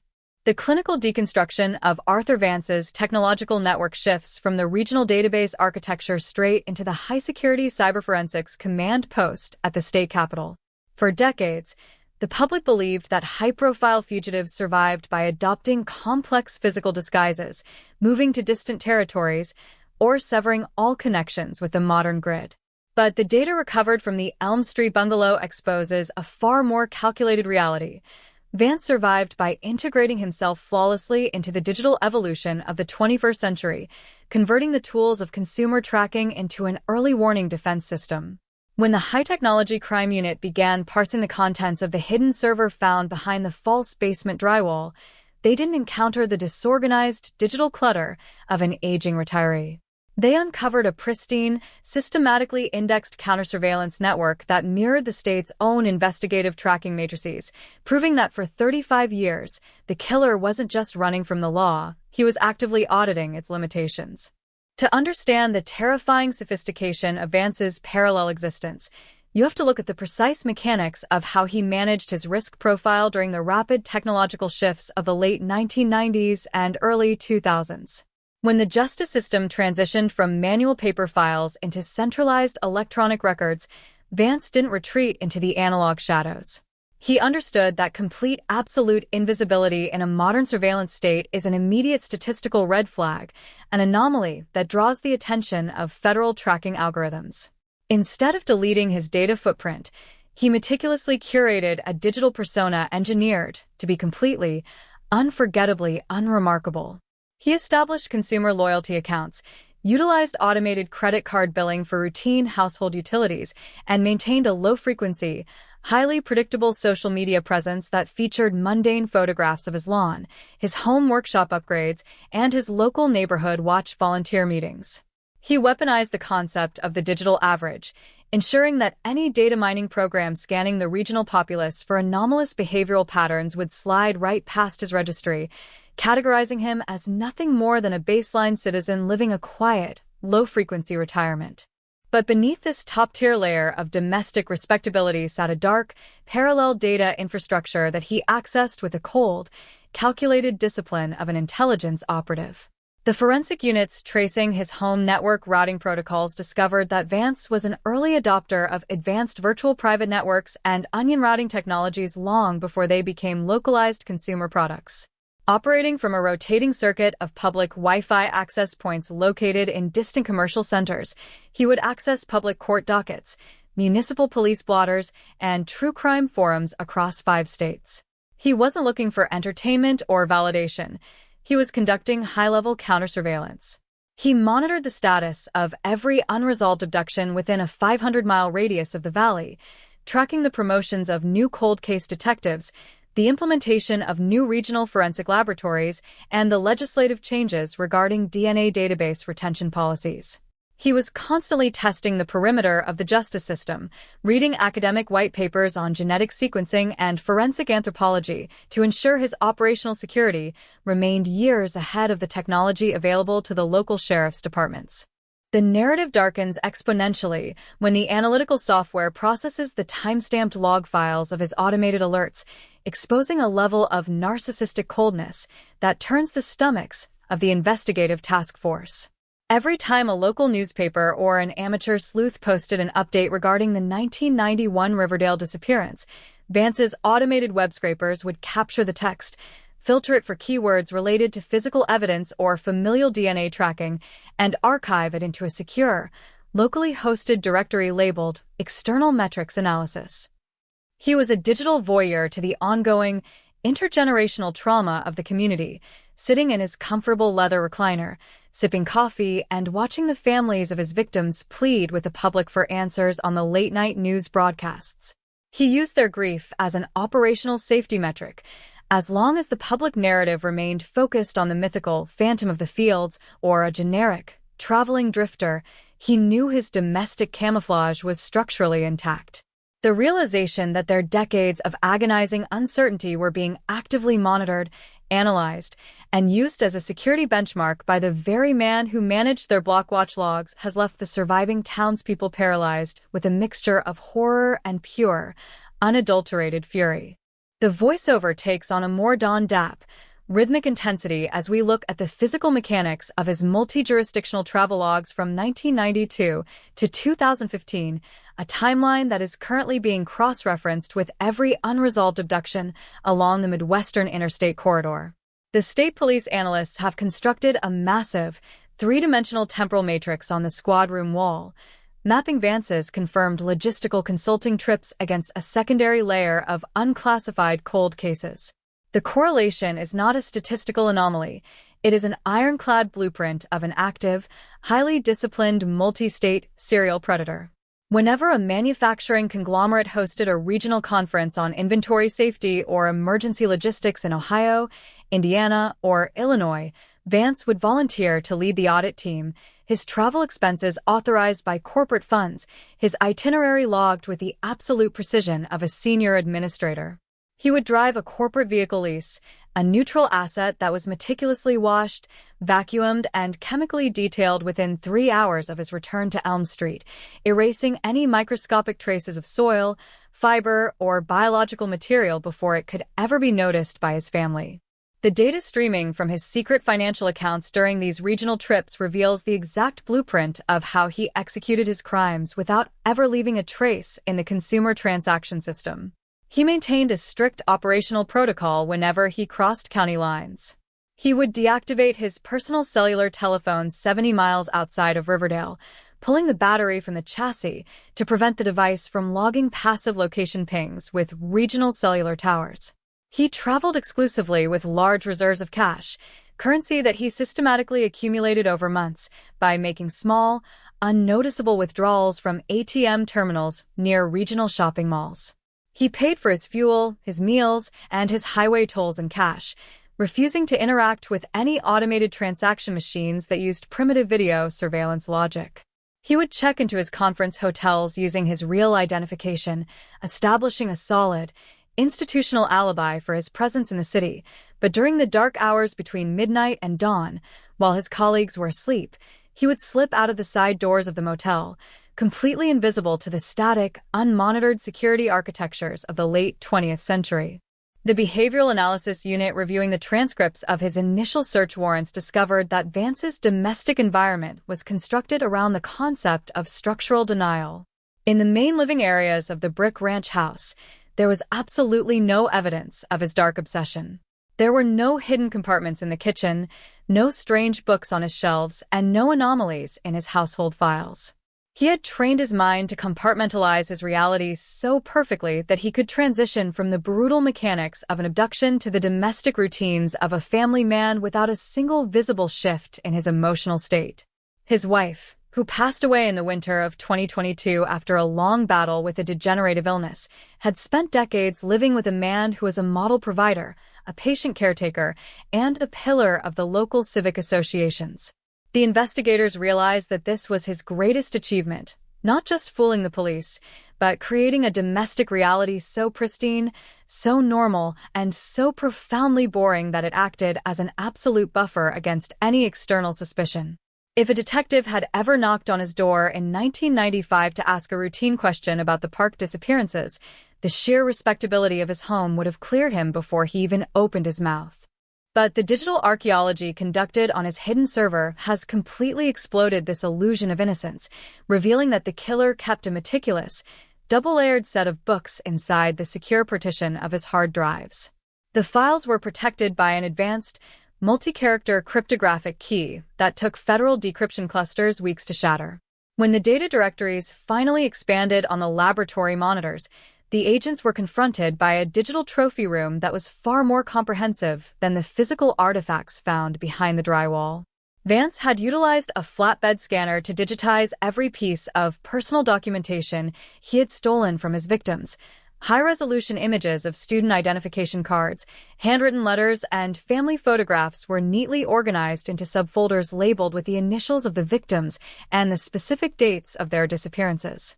He had converted his crimes into a digital library, a portable vault of horror that he could access with a few keystrokes, allowing him to relive the power and control of his crimes while maintaining the flawless, unblemished physical exterior of his quiet suburban life. The momentum of the voiceover hits a dawn-dap, rhythmic peak as the state prosecution team files the formal notice of intent to introduce this digital archive into the evidentiary record of the upcoming trial. The defense lawyers are scrambling to suppress the data, launching a series of desperate, procedural motions centered around the legality of the initial search warrants and the integrity of the data extraction techniques. They are arguing that the digital files are unverified, that they could have been planted by an external network intrusion, and that their introduction would permanently prejudice the jury against an elderly, infirm client who deserves the presumption of innocence. But their legal arguments are disintegrating against the sheer, unyielding volume of the physical validation provided by the state's cyberforensics team. Every digital file in the archive contains embedded metadata that links the images directly to the specific scanning equipment recovered from Vance's study, creating a technical chain of custody so tight, so logical, and so mathematically absolute that it leaves absolutely no room for alternative explanations. The scene shifts down to the dark, concrete corridors of the county holding facility, where the reality of this administrative exposure is systematically dismantling Vance's remaining psychological defenses. The guards monitoring his movements through the high-resolution surveillance cameras note that the 70-year-old man has stopped reading the legal briefs and educational journals his lawyers brought him. He sits on the edge of the low metal cot, his hands clasped tightly behind his head, his body rocking slowly back and forth in the silence of the cell. He is a man who lived for decades by being the smartest person in every room he entered, the master of a massive, secret history that gave him a profound sense of superiority over the society he manipulated. But now, that history is no longer his private possession. It is being printed on legal briefs, projected on courtroom screens, and analyzed by teams of technicians who treat his dark obsession with the cold, objective detachment of scientists examining a biological specimen. He has been stripped of his complexity, his respectability, and his camouflage, leaving behind nothing but a small, aging, and profoundly pathetic criminal who is running out of options and running out of time. The narrative deepens as we analyze the ripple effect of the Vance investigation within the regional judicial architecture, triggering an immediate crisis of confidence across the state's historical legal archives. They realize that his survival was facilitated by a massive, structural blind spot in the way the justice system processed the records of the pre-digital era. The state attorney general has issued a sweeping, multi-county mandate ordering the immediate digitization and algorithmic audit of every unsolved missing persons file, every unclassified homicide report, and every unidentified remains file dating back to 1990. The project is an immense, bureaucratic exhumation, turning the quiet record vaults of the state capitol into a high-contrast forensic laboratory where teams of data entry specialists are converting decades of manual typing, carbon copies, and handwritten police logs into searchable, interconnected metadata fields. They are looking for the structural echoes of Vance's operational patterns, looking for the telltale clusters of abductions that match with his confirmed commercial travel, realizing with a cold, professional dread that the Riverdale cases were only the first chapter of a multi-decade campaign of terror, that the system was simply too fractured, too primitive, and too blind to see until the technology of the future finally turned the light on in the dark. The voiceover carries this heavy, accumulating realization into the silence of the night, leaving the listener with the chilling understanding that the true horror of the Riverdale cold case isn't the distance the killer ran, but the total normalcy of the space he inhabited. He didn't survive by escaping our world. He survived by mastering it, by using our institutional trust, our administrative loopholes, and our desire for social respectability as a shield to keep his secrets safe from the reach of traditional justice. The digital reopening of these files has broken that shield forever, proving that while a predator can outrun the human memory of a generation, he cannot outrun the permanent, unyielding architecture of a technological matrix that compiles the truth, byte by byte, record by record, until the past and the present finally collide in the bright, unforgiving light of absolute judgment. The file is open, the net is closed, and the truth of Arthur Vance's double life is now written into the permanent, unerasable history of the world, an echo that will continue to resonate long after his name has been stripped from the gates of the town he terrorized for 35 long, silent years. The investigation expands exponentially as the technical units trace the origin of the server hard drives back to a commercial supply acquisition made in the summer of 2004. This was the precise period when the state police had announced their initial, failed attempt to integrate regional automated fingerprint identification networks. The log data indicates that Vance did not panic when the department held its highly publicized press conferences promising an imminent breakthrough. Instead, he used his remote terminal connection to monitor the implementation delays, noting with a cold, administrative satisfaction that the local systems were experiencing massive software integration errors that rendered them incapable of sharing data across county lines. He understood that the bureaucracy of the state was its own worst enemy, a slow-moving, fragmented machine that spent more time managing its internal red tape than tracking the active movements of the monsters hidden within its ranks. He used these system design flaws to plan his long-term insulation strategy, knowing exactly which fields to populate on his corporate employment profiles to ensure his background checks would remain trapped in a permanent queue of unverified manual clearances. This level of calculated systemic evasion is what has turned the upcoming trial into a watershed moment for modern forensic jurisprudence. The prosecution is no longer merely fighting to convict a single individual for a single historical crime. They are presenting a comprehensive indictment of the administrative failures that allowed an active predator to hide within the public infrastructure for over 3 decades. The trial will function as a clinical dissection of the analog era's structural vulnerabilities, exposing how easily a disciplined individual can turn the tools of societal trust against the society itself. The data analysts are preparing a series of multi-layered visual models that will allow the jury to step inside the digital panopticon Vance constructed in his basement workshop, showing them the exact scripts he used to scrape the town's public communications, the encrypted directories where he stored the digital records of his victims, and the counter-surveillance protocols he maintained to outsmart the very detectives who were sworn to bring him to justice. As the wet, freezing rain continues to hammer against the stone facade of the county courthouse, the internal reality of the defense team's strategy is reaching a point of absolute, irreversible collapse. Their traditional legal maneuvers, procedural delays, technical objections to the collection of ancestral DNA, and appeals to the advanced age and fragile medical condition of their client are completely dissolving against the unyielding, mathematical precision of the state's cyberforensics platform. They are realization that they are not defending a man against a collection of uncertain human memories. They are attempting to cross-examine an immutable data trail that has tracked their client's active intent with the clinical, unblinking clarity of a machine. The net is not just closing, it has locked into place, converting the brick ranch house on Elm Street from a symbol of quiet suburban retirement into a permanent monument to a monster's double life, a dark history that has finally been pulled out of the crawl space and into the blinding light of absolute, unyielding judgment. The structural collapse of Arthur Vance's technological perimeter initiates a secondary, far more volatile phase of the judicial exhumation, the absolute deconstruction of his multi-state travelogues and historical real estate transactions by a specialized squad of federal transport analysts. To understand the Dawn Dap, highly rhythmic momentum of this phase, one must leave the digital archives behind and enter the tactical war room of the Tri-State Cold Case Alliance. For 35 years, the primary alibi protecting the grandfather on Elm Street was the complete physical insulation of his local identity from the transient corridors of the Midwestern interstate network. The public long assumed that a predator operating across state lines must leave a visible trail of chaos, erratic traffic citations, rental car agreements, or localized police encounters. But the physical documentation recovered from the steel footlocker, combined with the administrative history of his commercial employers, exposes a chilling pattern of structural mastery that allowed Vance to convert the region's expanding industrial logistics network into his private, state-funded hunting platform. The analytical core of this transit-based prosecution strategy relies on the systematic digitization of thousands of manual toll booth ledgers, weight station registries, and commercial fuel receipts dating from 1991 to 2005.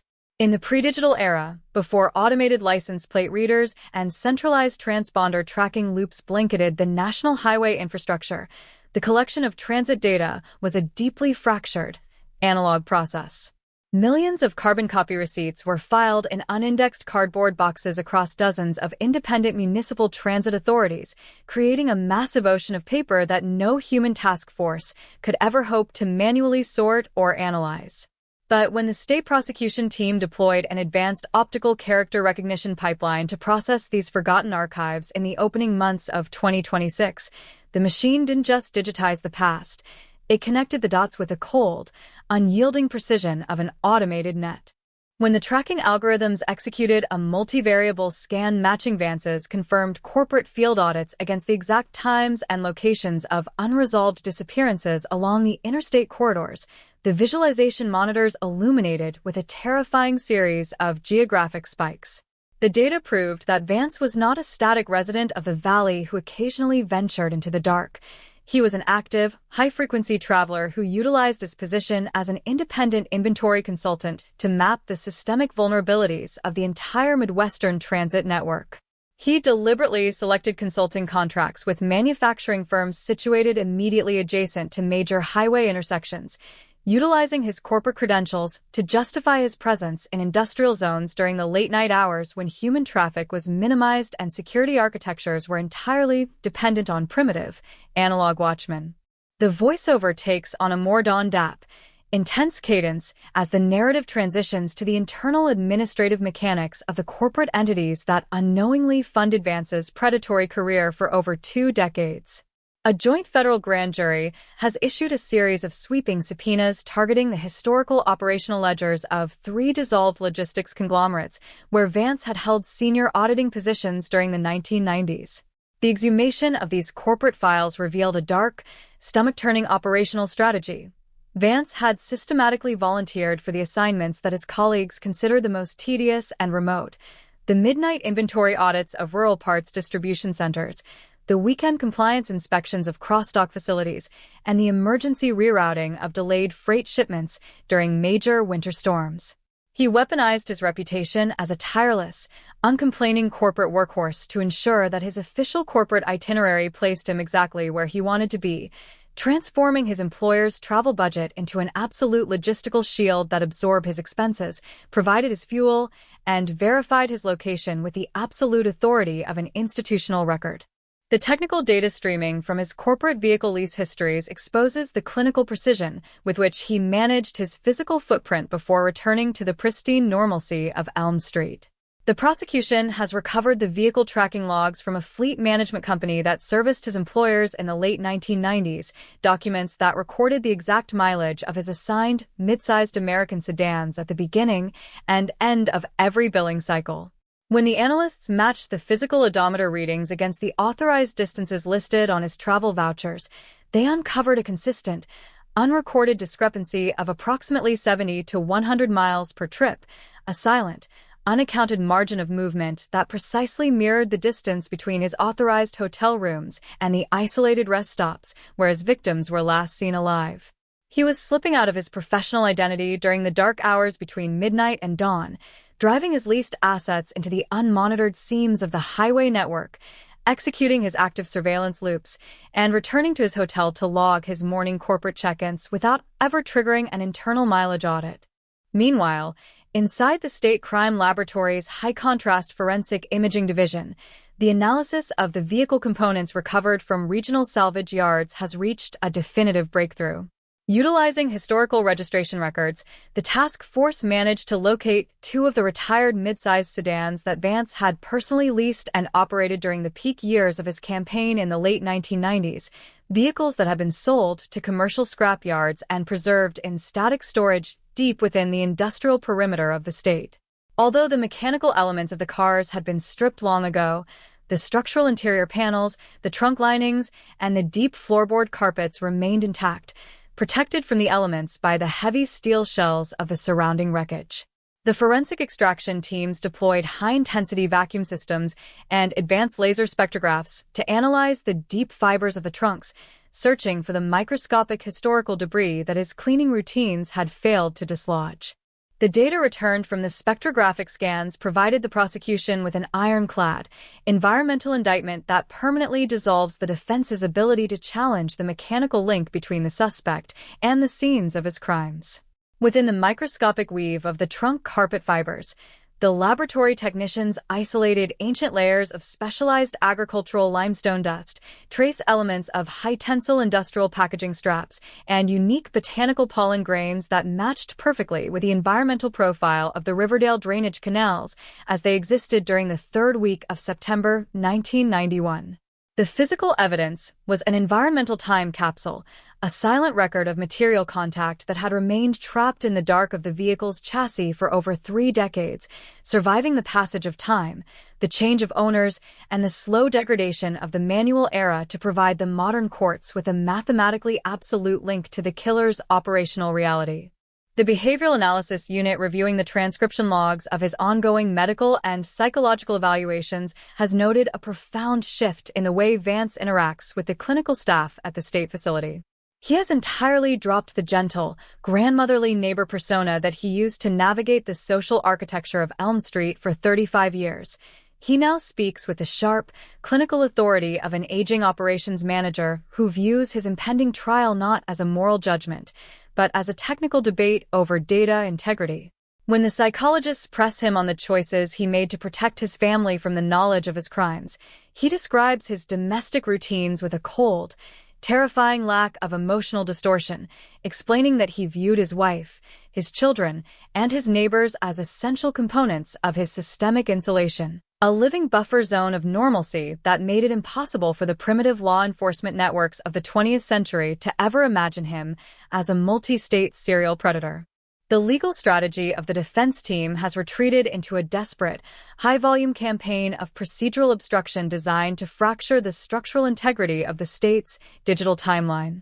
Their lawyers have filed a 300-page omnibus motion demanding the total exclusion of the corporate vehicle records, arguing that the fleet management data is unverified, that the companies that generated the files have long since been dissolved, and that the introduction of 40-year-old odometer readings deprives their client of his constitutional right to a fair, contemporary cross-examination.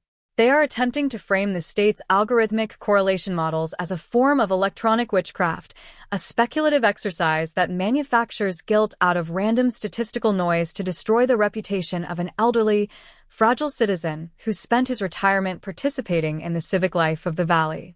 But their procedural arguments are systematically falling apart against the unyielding technical chain of custody maintained by the state's cyberanalysts, who have secured cryptographic authentication keys for every corporate document introduced into the Central Judicial Register. The voiceover hits a Dawn Dap, highly cinematic peak as the wet, freezing spring of 2026 continues to pour over the valley town of Riverdale, turning the streets into dark, reflective mirrors under the flashing blue lights of the police units still guarding the crime scene. The town was no longer holding its breath. The mystery was gone, replaced by a hard, heavy, and devastating clarity that had permanently altered the geography of their home. The local municipality had already removed his name from every civic plaque, his photos were being systematically purged from the town archives, and the city council was fast-tracking an order to demolish his home, refusing to let the brick ranch house remain as a permanent monument to a monster's double life. They were tearing down the architecture of their own deception, choosing to live in the raw, painful reality of the truth rather than the comforting, silent lies that had defined their community for 35 long, agonizing years. The scene shifts down to the concrete transport tunnel beneath the county courthouse, where the maximum security vehicles are aligning for the final pre-trial evidentiary transfers. The heavy steel gates rattle into place with a definitive, mechanical clang that echoes off the damp stone walls, a sensory reminder of the absolute containment that has closed around the killer's history. Inside the lead transport van, Arthur Vance sits in complete, unyielding silence, his wrists secured to the heavy leather transport belt around his waist, his eyes fixed on the small, reinforced wire mesh window that looks out into the dark asphalt lane. He can feel the physical momentum of the state's judicial machine carrying him toward his final destination, an interconnected, digital apparatus that has pulled his secrets out of the soil and converted his life into an immutable block of metadata that will outlast his body, outlast his lineage, and remain written into the permanent history of the world for the rest of time. The multi-state logistical tracking network that Arthur Vance so brilliantly weaponized did not merely provide him with an operational shield during his active execution phases. It allowed him to construct a highly sophisticated counterforensic framework that he managed directly from the desktop terminal of his Elm Street workshop. To understand the Dawn Dap, relentless progression of this technological confrontation, you must step past the public seating charts of the Riverdale courthouse and look into the specialized processing monitors of the state attorney general's data integration division. For 35 years, the public narrative surrounding the 1991 cold case assumed that the investigation had gone cold due to a lack of physical clues at the primary scene. But the digital artifacts recovered from the encrypted partitions of Vance's local server in the summer of 2026 reveal a far more calculated, systemic reality. The investigation didn't stall because the clues weren't there. It stalled because Vance was actively auditing the state's forensic capabilities in real time, exploiting the technical transition between the manual filing systems of the 20th century and the early automated databases of the new millennium. The analytical core of this secondary forensic offensive relies on the comprehensive deconstruction of a series of hidden network diagnostic logs found within an emulated operational directory labeled System Tolerance Profiles. When the Cybercrime Unit executed their initial data extraction protocols, they uncovered a history of unauthorized network intrusions targeting the regional municipal justice portals between 1998 and 2008. Vance had not utilized complex, cinematic hacking techniques to breach these systems. Instead, he had weaponized his official credentials as a volunteer data analyst for the Regional Juvenile Diversion Program, a position that granted him low-level, legacy administrative access codes to the county's centralized judicial networks. For over a decade, while the community celebrated him as a tireless advocate for local youth safety, he was quietly using his terminal access to read internal police memos, monitor the distribution of federal cold case grants, and track the processing backlogs of the state forensic laboratory. He understood the bureaucratic friction of the legal system with the absolute clarity of an institutional auditor, utilizing his insider knowledge to ensure that his domestic profile remained completely free of the structural anomalies that would trigger an automated inquiry. If a regional auto theft task force began deploying primitive digital cameras to track license plate numbers along a specific highway corridor, Vance's scraping tools would instantly capture the administrative implementation plan from the county clerk's public directory, allowing him to immediately adjust his transit routes, alter his vehicle acquisition intervals, and reroute his logistical consulting itineraries away from the monitored sectors.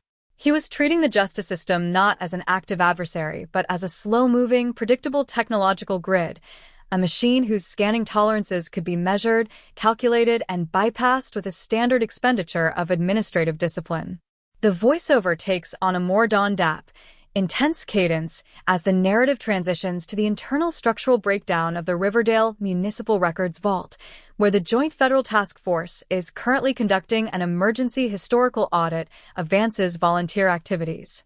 Investigators reviewing the physical files of the town's civic associations discovered that the suspect had systematically volunteered to manage the long-term archiving of the community watch logs during the late 1990s. He was the literal gatekeeper of the neighborhood's suspicions, the man responsible for organizing the handwritten citizen reports of unfamiliar vehicles, broken perimeter gates, and suspicious late-night movements near the Valley Fields. This structural positioning provided him with an extraordinary defensive buffer. He could personally review every tip submitted by his neighbors, observe which vehicle descriptions were drawing the attention of local patrol officers, and quietly misfile or deprioritize any report that came too close to identifying his own operational footprint, effectively neutralizing the town's natural defensive instincts before they could ever cross the desk of an active detective. Meanwhile, inside the State Crime Laboratory's Chemical Analysis Wing, the forensic scientists are completing a multi-phase geological evaluation of the physical soil samples recovered from the treads of the vintage industrial tires found buried beneath the suspect's workshop slab. Utilizing high-resolution mass spectrometry and X-ray diffraction tracking, the technicians have isolated unique mineral signatures, microscopic traces of specialized slag iron pollutants, rare agricultural chemical additives, and localized marshland pollen strains that match perfectly with the environmental profile of the deep drainage basins bordering the Eastern Transit Corridor as it existed during the late autumn of 1991. The data stream is an absolute, unbending chemical indictment that provides the prosecution with a tactile bridge across 35 years of history, transforming the fragile fragments of buried machinery into an undeniable physical extension of the primary crime scene. The technical precision of this environmental matching effectively destroys the defense team's remaining procedural maneuvers, locking the suspect's vehicle timeline into a precise, mathematical overlap with the hours surrounding the victim's disappearance. The forensic engineers move with a quiet, synchronized efficiency, converting the raw chemical values into standardized digital metadata fields that are instantly uploaded into the central judicial network, securing the evidence behind a multi-layered cryptographic barrier that cannot be cross-examined, manipulated, or dismissed by a sympathetic jury.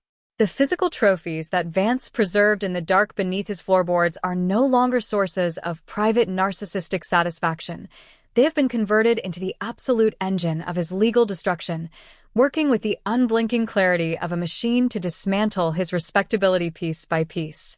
The behavioral analysis interviews conducted within the maximum security medical unit of the county facility provide a deeply disturbing look into the absolute lack of psychological tension within the killer's mind. Vance does not exhibit the frantic, fragmented rhetoric of an institutional inmate. He speaks with the low, steady, and hyperlogical cadence of a corporate safety inspector discussing an operations optimization manual.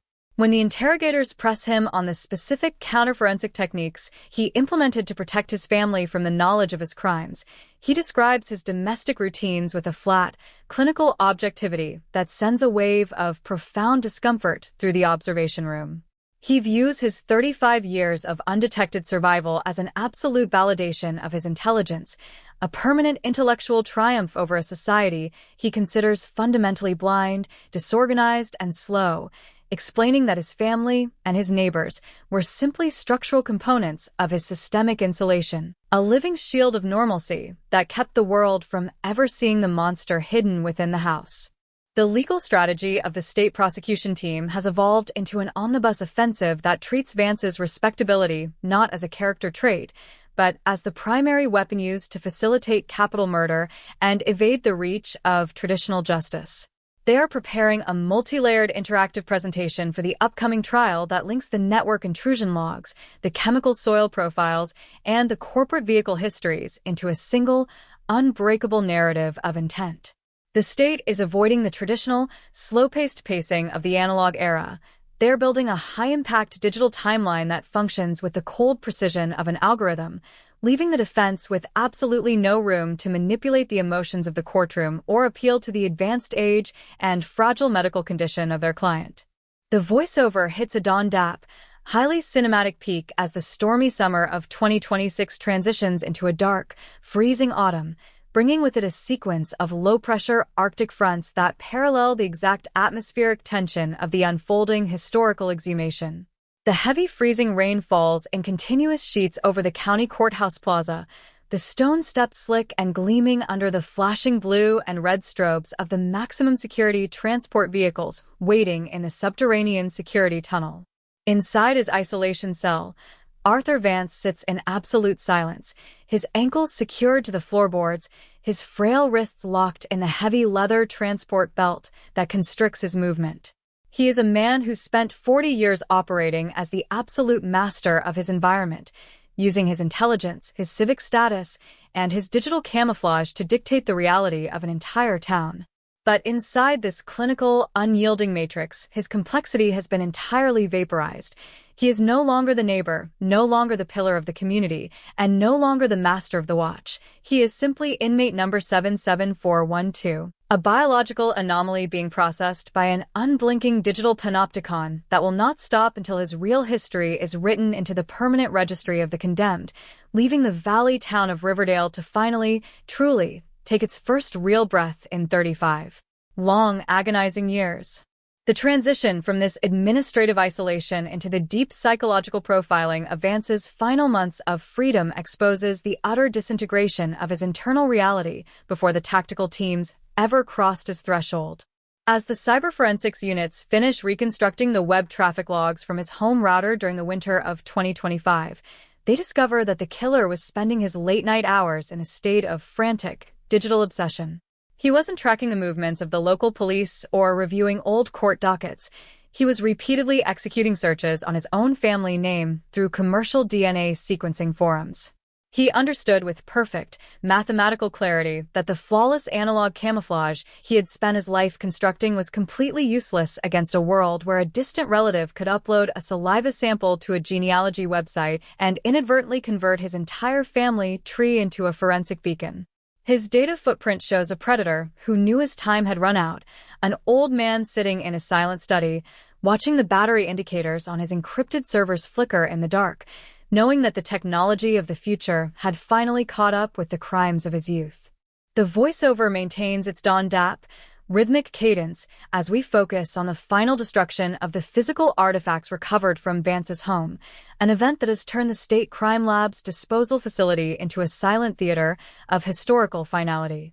The metadata analysis is complete, the chemical signatures have been permanently logged into the system, and the state has issued a final destruction order for the physical container that held his secrets, the metal footlocker, the false brickwork, and the rotted PVC tubes from beneath the workshop floor.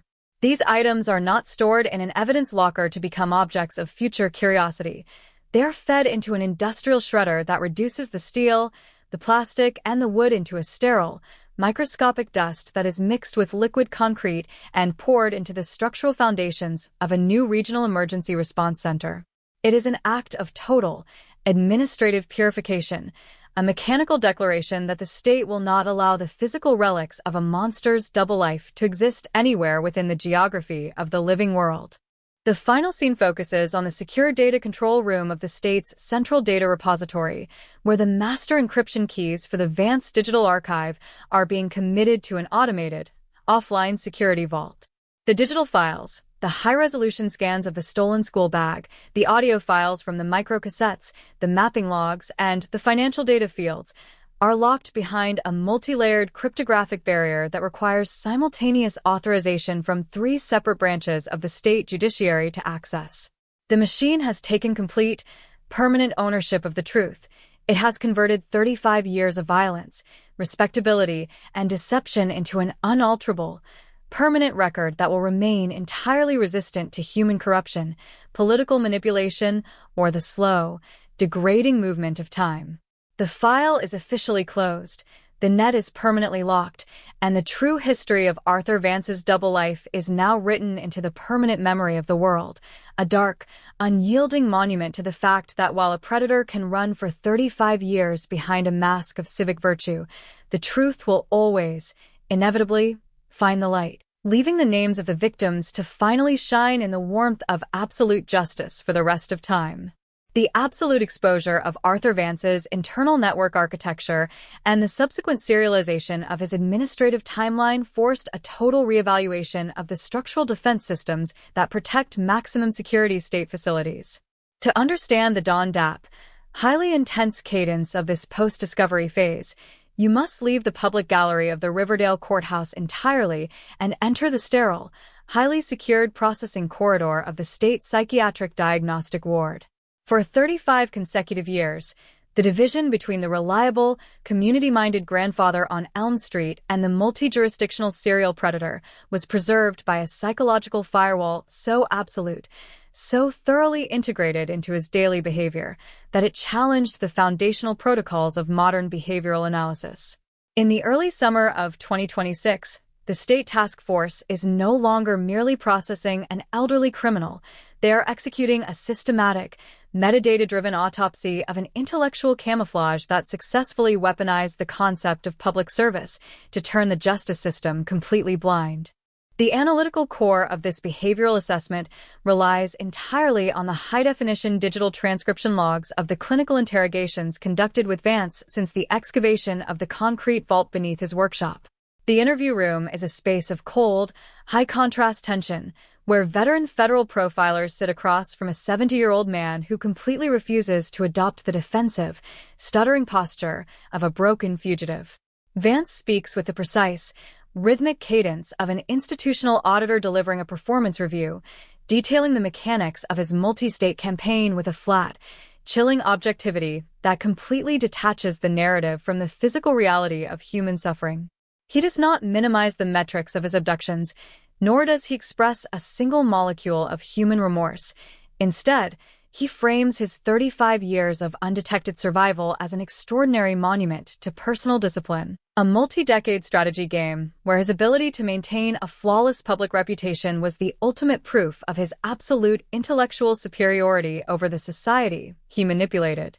The data streaming from the behavioral analysis matrices reveals that Vance's psychological compartmentalization was not an involuntary defense mechanism, but an active, daily structural choice that required an immense expenditure of cognitive energy.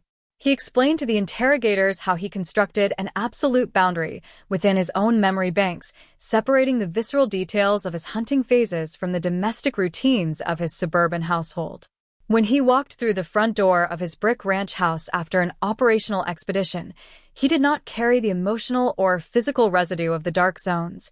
He instantly adopted the frequency of the doting father, the grieving widower, and the trusted neighborhood safety coordinator. He spent his evenings reviewing civic association minutes, balancing the family household ledger, and drafting safety protocols for the local blocks, using the absolute mundanity of his domestic existence to reinforce his internal certainty that he was entirely untouchable, a ghost who had successfully rewritten the rules of survival in a surveillance-heavy world. The voiceover takes on a more Dawn Dap, intense cadence as the narrative shifts to the internal administrative breakdown within the regional judicial network, where the discovery of the hidden microcassette recordings has triggered a massive, multi-district class action legal offensive against the municipal government. The realization that a local civic association had inadvertently provided an active predator with an unmonitored, state-sanctioned platform to harvest the security profiles and daily behavioral habits of local households has completely shattered the community's remaining structural trust. Law firms representing over 400 current and former Riverdale residents have filed comprehensive omnibus lawsuits, demanding the immediate independent extraction and forensic auditing of every municipal charter, civic file, and historical security report preserved in the Town Hall archives since 1990. The local council meetings, once quiet, bureaucratic procedures dedicated to zoning allocations and infrastructure maintenance have transformed into volatile arenas of public rage, where citizens are forced to confront the sickening reality that their private domestic vulnerabilities were being systematically logged and analyzed by the very man they trusted to watch over their children. Meanwhile, inside the State Crime Laboratory, the Cybercrimes Division is expanding its processing of the metadata embedded within the suspect's local workshop server. The technical data fields reveal that Vance's counter-surveillance network was far more integrated into the state's security infrastructure than the initial task force had ever realized. Utilizing primitive administrative access codes that had been assigned to him during his tenure on a regional juvenile justice advisory board in the late 1990s, Vance had been quietly monitoring internal law enforcement communication frequencies for over 2 decades. He was able to review automated police dispatch logs, track the distribution of county cold case resources, and read internal memos regarding state forensic lab upgrades without ever triggering a single security alert in the centralized registry. This structural breach allowed him to adapt his operational methodology in real time. The moment he learned that a neighboring county was upgrading its automated data sharing protocols, he adjusted his security practices, ensuring that his disposable assets and transit profiles remained completely hidden before they could be flagged by the emerging digital networks of the new millennium. The physical reality of this technological betrayal has plunged the remaining residents of Elm Street into a state of permanent domestic militarization. The quiet neighborhood, once characterized by open lawns and an intergenerational sense of Midwestern safety, has become an architectural monument to collective paranoia. Property owners are installing commercial-grade thermal imaging cameras, reinforced steel security doors, and high-contrast perimeter lighting grids that flood the asphalt with harsh white light from dusk until dawn. People look at their oldest neighbors through a lens of profound suspicion, wondering what secondary secrets are still buried beneath the foundations of the neat, tree-lined street. The open, casual social contract that had defined the town for a century has completely evaporated, replaced by a defensive social architecture that treats every polite smile, every shared tool, and every casual greeting as a potential layer of deception. The sound of children playing outside has completely vanished from the cul-de-sac. It has become a silent, watchful space, an urban graveyard where the architecture of trust has been systematically dismantled by the memory of the man who lived at number 24. The legal teams preparing for the upcoming omnibus trial are facing an unprecedented administrative challenge regarding the physical management of the evidence, which has grown to occupy 2 separate, climate-controlled storage facilities at the state capitol. The prosecution is constructing an evidentiary presentation that relies entirely on high-definition digital visualization models, converting Vance's surveillance journals, financial ledgers, and the chemical metadata of the hoarded jewelry tokens into a 3-dimensional interactive timeline for the jury. They are avoiding the traditional, slow-paced methodology of the analog era. They are building a Dawn-DAP, high-impact narrative that functions with the relentless precision of a machine. Every slide, every data field, and every audio snippet from the recovered microcassettes will be presented as an interlocking component of a singular, multi-decade system of premeditated deception, leaving the defense with absolutely no room to manipulate the emotions of the courtroom or appeal to the advanced age and fragile medical condition of their client. The voiceover hits a Dawn-DAP, highly cinematic peak as the humid summer of 2026 transitions into a dark, stormy autumn, bringing with it a series of violent weather fronts that parallel the exact atmospheric conditions of that fateful September night in 1991. The heavy rain pours over the concrete towers of the state penitentiary, the wind rattling the reinforced security fencing along the secure transport lane. Inside his isolation cell, Arthur Vance sits on the edge of the low metal bunk, his hands clasped tightly in front of his chest, his eyes locked on the mechanical movement of the cell's automated air filtration unit. He is a man who spent 35 years operating as the absolute master of his environment, utilizing his intelligence, his civic status, and his digital camouflage to dictate the reality of an entire community. But inside this clinical, unyielding matrix, his complexity has been entirely vaporized. He is no longer the neighbor, no longer the pillar of the community, and no longer the phantom of the watch. He is simply inmate number 77412, a biological entity waiting for a mechanical legal process to write his real name into the permanent registry of the condemned, leaving the valley town of Riverdale to face the long, cold, and devastating dawn of a truth that will never let them look at a neighbor the same way again. The transition from this administrative finality into the deep psychological profiling of Vance's final months of freedom exposes the utter disintegration of his internal reality before the tactical teams ever crossed his threshold. As the cyberforensics units finish reconstructing the web traffic logs from his home router during the winter of 2025, they discover that the killer was spending his late-night hours in a state of frantic digital obsession. He wasn't tracking the movements of the local police or reviewing old court dockets. He was repeatedly executing searches on his own family name through commercial DNA sequencing forums.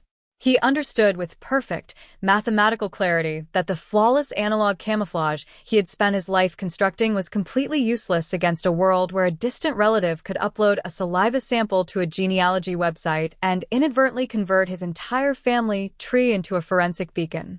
His data footprint shows a predator who knew his time had run out, an old man sitting in a silent study, watching the battery indicators on his encrypted servers flicker in the dark, knowing that the technology of the future had finally caught up with the crimes of his youth. The voiceover maintains its Don Dap, rhythmic cadence as we focus on the final destruction of the physical artifacts recovered from Vance's home, an event that has turned the State Crime Lab's disposal facility into a silent theater of historical finality. The metadata analysis is complete, the chemical signatures have been permanently logged into the system, and the state has issued a final destruction order for the physical container that held his secrets, the metal footlocker, the false brickwork, and the rotted PVC tubes from beneath the workshop floor. These items are not stored in an evidence locker to become objects of future curiosity. They are fed into an industrial shredder that reduces the steel, the plastic, and the wood into a sterile, microscopic dust that is mixed with liquid concrete and poured into the structural foundations of a new regional emergency response center.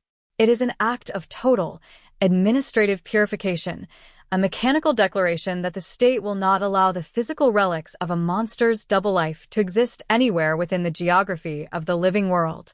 The final scene focuses on the secure data control room of the state's central data repository, where the master encryption keys for the Vance Digital Archive are being committed to an automated, offline security vault. The digital files, the high-resolution scans of a stolen school bag, the audio files from the microcassettes, the mapping logs, and the financial data fields are locked behind a multi-layered cryptographic barrier that requires simultaneous authorization from 3 separate branches of the state judiciary to access. The machine has taken complete, permanent ownership of the truth. It has converted 35 years of violence, respectability, and deception into an unalterable, permanent record that will remain entirely resistant to human corruption, political manipulation, or the slow, degrading movement of time. The file is officially closed, the net is permanently locked, and the true history of Arthur Vance's double life is now written into the permanent memory of the world, a dark, unyielding monument to the fact that while a predator can run for 35 years behind a mask of civic virtue, the truth will always, inevitably, find the light, leaving the names of the victims to finally shine in the warmth of absolute justice for the rest of time. The systemic collapse of Arthur Vance's administrative defense matrix did not merely freeze the judicial proceedings within the local municipality.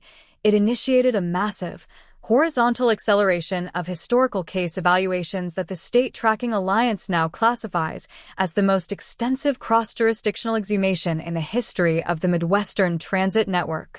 To understand the Don Dap, relentless momentum of this technological reckoning, you must look past the chaotic perimeter of the courthouse square and enter the highly restricted data processing center of the Tri-State Cold Case Repository. For 35 consecutive years, the regional justice system had operated under the comfortable, protective assumption that the 1991 Riverdale abduction was a localized anomaly, a tragic but isolated intersection of a vulnerable youth and a transient offender.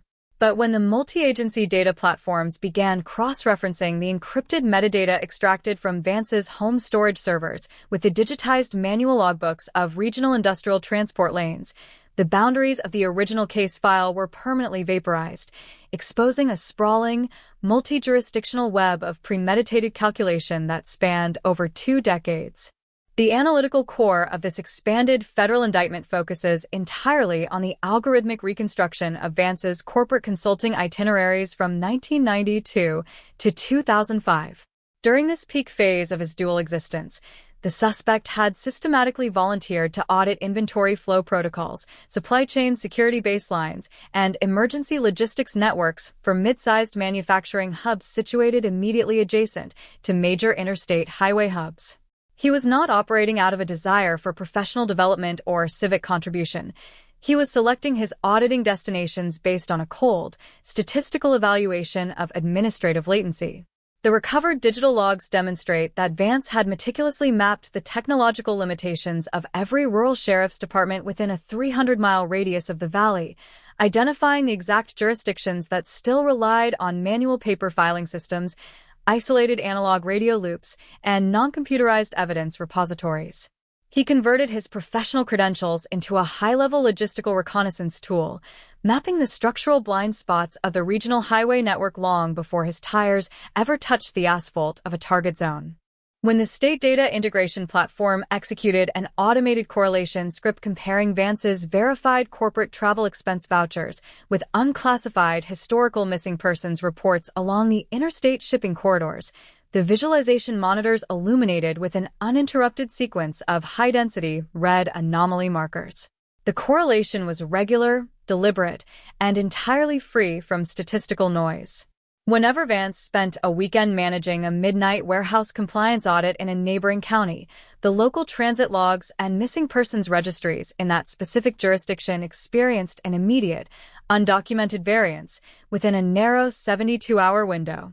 He was utilizing the natural, high-volume movement of regional commercial traffic to mask his active surveillance loops, operating exclusively in the transient, unmonitored spaces of commercial truck stops, industrial cargo hubs, and highway rest areas where human presence is constantly shifting and individual identities are easily swallowed by the noise of the logistics machinery. The voiceover takes on a more dap, intense cadence as the narrative transitions to the internal administrative breakdown within the Riverdale civic infrastructure, which has become the epicenter of an unprecedented civil litigation battle that threatens to bankrupt the local municipal framework. The confirmation that a serial predator had been permitted to manage and archive the community's internal safety and surveillance logs for over 10 consecutive years has completely destroyed the remaining institutional trust of the populace. Law firms representing over 400 households have filed a massive, combined class action offensive, demanding the immediate digital extraction and forensic auditing of every communication ledger, citizen tip sheet, and meeting transcription preserved in the town hall archives since the late 20th century. The local residents are forced to face the sickening reality that their historical reports of unidentifiable vehicles, broken perimeter fencing, and dark hour movements near the valley fields were being routed directly through the desktop computer of the very monster who is organizing the response, allowing him to neutralize potential leads before they could ever cross the desk of an active precinct detective. Meanwhile, within the climate-controlled clean rooms of the State Forensic Laboratory, the engineering teams are finalizing their mass spectrometry evaluation of the material fabric of the footlocker recovered from the workshop's concrete foundation. The primary focus of this laboratory phase is the non-destructive laser scanning of the victim's leather school bag, an object that had remained sealed in the dark, anaerobic environment of the underground PVC conduit chambers for 35 years. Utilizing high-resolution infrared thermal imaging arrays and nuclear magnetic resonance tracking, the forensic technicians have isolated distinct layers of environmental microtraces trapped within the deep grain of the vintage leather material. The data stream returns a highly complex, multi-layered chemical itinerary. Microscopic particles of specialized zinc chromate primers used exclusively in commercial cargo containers, trace elements of high-density industrial axle grease, and localized agricultural pollen variants native only to the deep river basins of the Eastern Corridor. This environmental metadata forms an ironclad, physical chain of continuity that completely paralyzes the defense team's procedural strategy. The chemical values prove that the physical artifacts were not gathered from secondary public sources or compiled years after the crime had been committed. They were environmental time capsules that captured the exact, localized industrial footprint of the Riverdale perimeter as it existed during the third week of September 1991. The technical precision of this validation permanently dissolves the 40-year gap between the suspect's respectable suburban retirement and the brutal reality of his historical crimes, converting the material fragments of a stolen life into permanent, unalterable digital metadata fields that cannot be cross-examined, manipulated, or dismissed by a sympathetic jury. The physical tokens that Vance preserved in the dark beneath his floorboards are no longer sources of private narcissistic satisfaction. They have been converted into the absolute engine of his legal destruction, working with the unblinking clarity of a machine to dismantle his respectability piece by piece. The behavioral analysis interviews conducted within the isolation cell block of the State Maximum Security Diagnostic Facility provide an increasingly chilling portrait of the absolute psychological vacuum inside Vance's mind. The suspect does not exhibit the erratic, fragmented logic of a typical institutional inmate. He speaks with the low, measured, and hyperlogical cadence of a corporate safety director reviewing an operational efficiency manual. When pressed by federal profilers regarding the specific counter-surveillance protocols he implemented during the peak years of the investigation, he describes his methods for auditing his own data footprint with a flat, clinical objectivity that sends a wave of profound discomfort through the observation suite. He views his 35 years of undetected survival not as a matter of luck or administrative error, but as an absolute intellectual triumph over a society he considers fundamentally blind, disorganized, and slow, explaining that his family and his neighbors were simply structural components of his systemic insulation, a living shield of normalcy that kept the world from ever seeing the monster hidden within the house. The reaction of the broader legal and law enforcement community to these disclosures has triggered a sweeping, multi-state administrative exhumation of historical records that is transforming the operational frameworks of cold case units nationwide. The Riverdale Protocol, the systematic, algorithmic cross-referencing of civic volunteer registries against unclassified transit crime files, is being implemented by federal executive mandate, turning the quiet, dusty record storage rooms of the Midwest into high-intensity data processing hubs. Teams of data analysts are working in rotating shifts to convert decades of manual ledger entries, typed carbon copies, and handwritten dispatch logs into searchable metadata fields, realizing with a cold, professional dread that the institutional respectability used to validate civic leaders in the late 20th century was the ultimate cloaking device for predators who possessed the discipline to become entirely, unforgettably normal. The legal teams managing the defense of the 70-year-old killer are experiencing a total, systemic collapse of their procedural timeline. The traditional tactics of delay, character mitigation, and the systematic erosion of witness credibility are completely useless against a prosecution narrative built entirely on immutable digital hashes and nuclear-grade environmental scanning. The defense has attempted to launch a high-volume series of omnibus motions to suppress the acoustic microcassettes and the web-scraping logs, arguing that the continuous tracking of public internet forums did not constitute an act of crime, and that the introduction of 40-year-old corporate records creates an unconstitutional prejudice in the minds of the populace. But their legal objections are systematically disintegrating against the ironclad chain of technical continuity established by the state's cybercrime attorneys, who have mapped the mechanical evolution of Vance's deception with a mathematical certainty that leaves absolutely no room for alternative, benign interpretations. The voiceover hits a Don Dapp, highly cinematic peak as the stormy autumn of 2026 transitions into an exceptionally harsh, freezing winter, bringing with it a sequence of low-pressure Arctic fronts that plunge the valley town of Riverdale into an iron-gray, icy paralysis. The heavy freezing rain falls in continuous sheets over the county courthouse plaza, the stone steps slick and gleaming under the flashing blue and red strobes of the maximum security transport vehicles waiting in the subterranean security tunnel. Inside his isolation cell, Arthur Vance sits in absolute silence, his ankles secured to the floorboards, his frail wrists locked in the heavy leather transport belt that constricts his movement. He is a man who spent half a lifetime operating as the absolute master of his environment, utilizing his intelligence, his civic status, and his digital camouflage to dictate the reality of an entire town. But inside this clinical, unyielding matrix, his complexity has been entirely vaporized. He is no longer the neighbor, no longer the pillar of the community, and no longer the phantom of the watch. He is simply inmate number 77412, a biological anomaly being processed by an unblinking digital panopticon that will not stop until his real history is written into the permanent registry of the condemned, leaving the valley town of Riverdale to finally, truly, take its first real breath of clean air. In 35 long, agonizing years. The transition from this administrative finality into the deep psychological profiling of Vance's final months of freedom exposes the utter disintegration of his internal reality before the tactical teams ever crossed his threshold. As the cyberforensics units finish reconstructing the web traffic logs from his home router during the winter of 2025, they discover that the killer was spending his late-night hours in a state of frantic digital obsession. He wasn't tracking the movements of the local police or reviewing old court dockets. He was repeatedly executing searches on his own family name through commercial DNA sequencing forums. He understood with perfect mathematical clarity that the flawless analog camouflage he had spent his life constructing was completely useless against a world where a distant relative could upload a saliva sample to a genealogy website and inadvertently convert his entire family tree into a forensic beacon. His data footprint shows a predator who knew his time had run out, an old man sitting in a silent study, watching the battery indicators on his encrypted servers flicker in the dark, knowing that the technology of the future had finally caught up with the crimes of his youth. The voiceover maintains its Don Dap, rhythmic cadence as we focus on the final destruction of the physical artifacts recovered from Vance's home, an event that has turned the State Crime Lab's disposal facility into a silent theater of historical finality.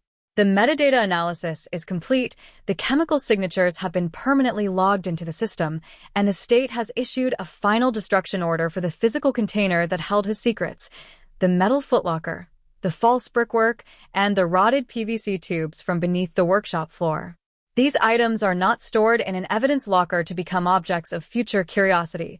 They are fed into an industrial shredder that reduces the steel, the plastic, and the wood into a sterile, microscopic dust that is mixed with liquid concrete and poured into the structural foundations of a new regional emergency response center. It is an act of total, administrative purification, a mechanical declaration that the state will not allow the physical relics of a monster's double life to exist anywhere within the geography of the living world. The final scene focuses on the secure data control room of the state's central data repository, where the master encryption keys for the Vance Digital Archive are being committed to an automated, offline security vault. The digital files, the high-resolution scans of a stolen school bag, the audio files from the microcassettes, the mapping logs, and the financial data fields are locked behind a multi-layered cryptographic barrier that requires simultaneous authorization from 3 separate branches of the state judiciary to access. The machine has taken complete, permanent ownership of the truth. It has converted 35 years of violence, respectability, and deception into an unalterable, permanent record that will remain entirely resistant to human corruption, political manipulation, or the slow, degrading movement of time. The file is officially closed, the net is permanently locked, and the true history of Arthur Vance's double life is now written into the permanent memory of the world, a dark, unyielding monument to the fact that while a predator can run for 35 years behind a mask of civic virtue, the truth will always, inevitably, find the light, leaving the names of the victims to finally shine in the warmth of absolute justice for the rest of time. The architectural scope of Arthur Vance's systemic evasion did not merely rely on the exploitation of physical borders and the intentional manipulation of localized logistics networks. It required the deployment of an extraordinary, multi-decade strategy of structural information obfuscation that targeted the core processing nodes of the national criminal archiving networks. To understand the Don Dap, hypercinematic momentum of this deep history data extraction, one must bypass the chaotic media briefings taking place on the courthouse plaza and step directly into the high-security processing bunker of the Federal Criminal Records Modernization Task Force. For 35 consecutive years, the regional justice system had operated under the flawed, highly dangerous assumption that historical crime data, once written into an official manual logbook, remained an indelible part of the state's investigative memory. But when the cyberforensic archaeology units began parsing the unallocated sectors Vance's recovered solid-state backup arrays, they uncovered a dark, systematic campaign of historical data deletion that pulled the investigation back to the early 1980s, revealing that the counselor from Riverdale had spent his entire career actively engineering a cloaking device within the very archives designed to track the movements of the state's most dangerous citizens. The technical core of this new investigative front relies on the absolute reconstruction of a series of low-level, legacy system configuration files found within an emulated mainframe operating system partition hidden inside his workshop server. In the mid-1990s, during the initial, highly vulnerable transition phase, when local law enforcement agencies were scrambling to convert their manual paper ledger systems into the first automated index portals of the National Crime Information Center, Vance managed to establish a series of remote terminal connections from his home study under the guise of an independent data migration consultant for the regional court networks. He understood with perfect mathematical clarity that the early database models were completely dependent on the exact manual entry of alphanumeric character string combinations by overworked, non-technical clerical personnel. He did not use cinematic hacking methods to overwrite files. Instead, he weaponized his advanced understanding of data validation architecture to introduce subtle, intentional formatting anomalies into the master registration templates of historical missing persons reports, ensuring that any automated system scanning the cross-state network for behavioral correlations would fail to link his operations due to a permanent character string mismatch. The telemetry of these historical emissions is being mapped by a specialized team of federal systems engineers who have converted the secure third floor of the state capitol's data repository into a high-intensity forensic audit center. The walls are illuminated by high-resolution projection screens that map the precise administrative lifecycle of every regional missing persons file generated along the Midwestern Transit Network between 1988 and 2002. When the analytical software executes a deep sector bitwise analysis of the legacy database files, the monitors display a devastating, uninterrupted pattern of administrative sabotage. Every time Vance was appointed to chair a regional committee on data security for local school systems, the host counties experienced a sudden, unindexed modification within their legacy terminal configurations. He was systematically altering the indexing metadata of historical runaway files, adding minor spelling variations to surnames, shifting birth year integers by a single digit, and misclassifying location coordinates, effectively burying the physical reality of his campaign beneath a mountain of corrupted digital entries that remained completely invisible to traditional investigators for over a generation. The voiceover takes on a more dap, intense cadence as the narrative transitions to the structural reality of the Riverdale Educational District, which has become the epicenter of a massive institutional panic that has paralyzed the regional administration. The current school board has been forced to establish an emergency, state-funded legal defense fund to manage the thousands of discovery demands, civil subpoenas, and records requests being filed by the families of former students who attended the high school during Vance's 35-year tenure as a senior behavioral advisor. The institution's historic brick facade, once celebrated as a symbol of generational stability and Midwestern pride, is now viewed by the public consciousness as an architectural monument to institutional blindness. Every counseling office where Vance sat, every conference room where he held his private behavioral evaluations, and every student record vault he supervised is treated as an active, historical crime scene by the regional prosecutors, who are systematically seizing decades of academic transcripts, scheduling logs, and internal administrative memos. Meanwhile, inside the State Crime Laboratory's high-contrast forensic imaging division, the analysis of the physical artifacts recovered from the subterranean PVC vault has reached its final, definitive stage. The technicians are no longer merely looking for macro traces of biological material. They are utilizing advanced nuclear magnetic resonance spectroscopy to identify the microscopic structural wear patterns on the metallic surfaces of the hoarded jewelry tokens. The data stream shows that Vance did not simply bury these items in the dark to forget them. He handled them with a specific, calculated frequency, pulling them out of the sealed tubes during the exact dates that corresponded with the calendar anniversaries of his crimes.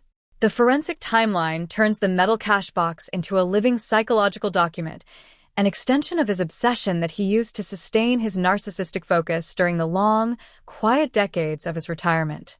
He was a man who lived a dual existence in the most literal sense, maintaining a flawless, polite exterior for his neighbors while keeping his internal clock permanently locked in the cold, industrial dark of his past. The behavioral analysis interviews conducted with Vance's former academic colleagues and professional peers reveal the terrifying effectiveness of his social performance.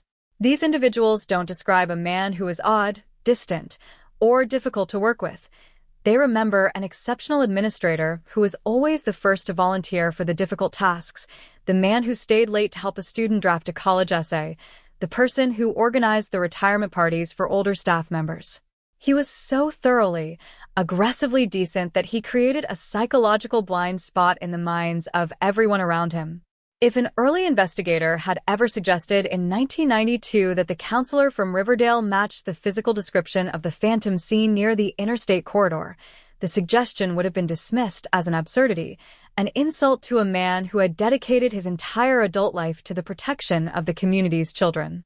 This absolute mastery of the social contract is what makes his profile so deeply unsettling to the modern legal system. It suggests that respectability is not a barrier to evil, but the ultimate mechanism for its concealment. The legal teams managing the prosecution are constructing an evidentiary presentation that bypasses the traditional, emotional appeals of the analog era, choosing instead to build a Don-Dap, high-contrast digital narrative that functions with the cold, unyielding precision of an algorithm. Every piece of data pulled from the hidden server, the web-scraping logs, the automated risk analyses, the high-resolution images of the stolen student IDs, will be presented to the jury as a series of deliberate, administrative decisions made by a corporate executive managing a business enterprise. The prosecution is avoiding the trap of treating Vance as a traditional madman. They are framing him as a white-collar criminal whose currency happened to be human lives, a meticulous bureaucrat who utilized his intelligence and his structural position within the state to manufacture an absolute immunity that lasted for 35 long, silent years. The voiceover hits a Don-Dap, highly cinematic peak as the wet, freezing summer of 2026 reaches its conclusion, bringing with it a series of low-pressure storm systems that plunge the valley town of Riverdale into a permanent, iron-gray twilight. The heavy rain pours over the concrete plaza of the county courthouse, the stone steps slick and reflective under the flashing emergency strobes of the transport vehicles waiting in the security tunnel. Inside his maximum security isolation cell, Arthur Vance sits on the edge of the low-metal bunk, his hands clasped tightly behind his knees, his eyes fixed on the mechanical, rhythmic sweeping of the surveillance camera mounted above the steel door. He has been stripped of his names, his titles, his respectability, and his camouflage. He is no longer the counselor who guided the future of a town, no longer the pillar of the community, and no longer the phantom of the woods. He is simply inmate number 77412, a biological entity trapped inside a technological panopticon that will not stop until the final legal judgment is written into the permanent registry of the condemned, leaving the town of Riverdale to finally, truly, take its first real breath in 35 long, agonizing years. The transition from this administrative finality into the psychological deconstruction of Vance's final decade of freedom reveals just how narrow the margin of his survival truly was. As the cyberforensics units reconstruct the web traffic logs from his home router dating from 2020 to 2025, they discover that the killer was experiencing a profound, low-frequency panic as the state's genealogical databases began to expand across consumer platforms. He wasn't tracking the local police anymore. He was obsessively monitoring the public terms of service updates for companies like Ancestry and 23andMe. He understood with perfect clarity that the flawless analog camouflage he had spent his life constructing was completely useless.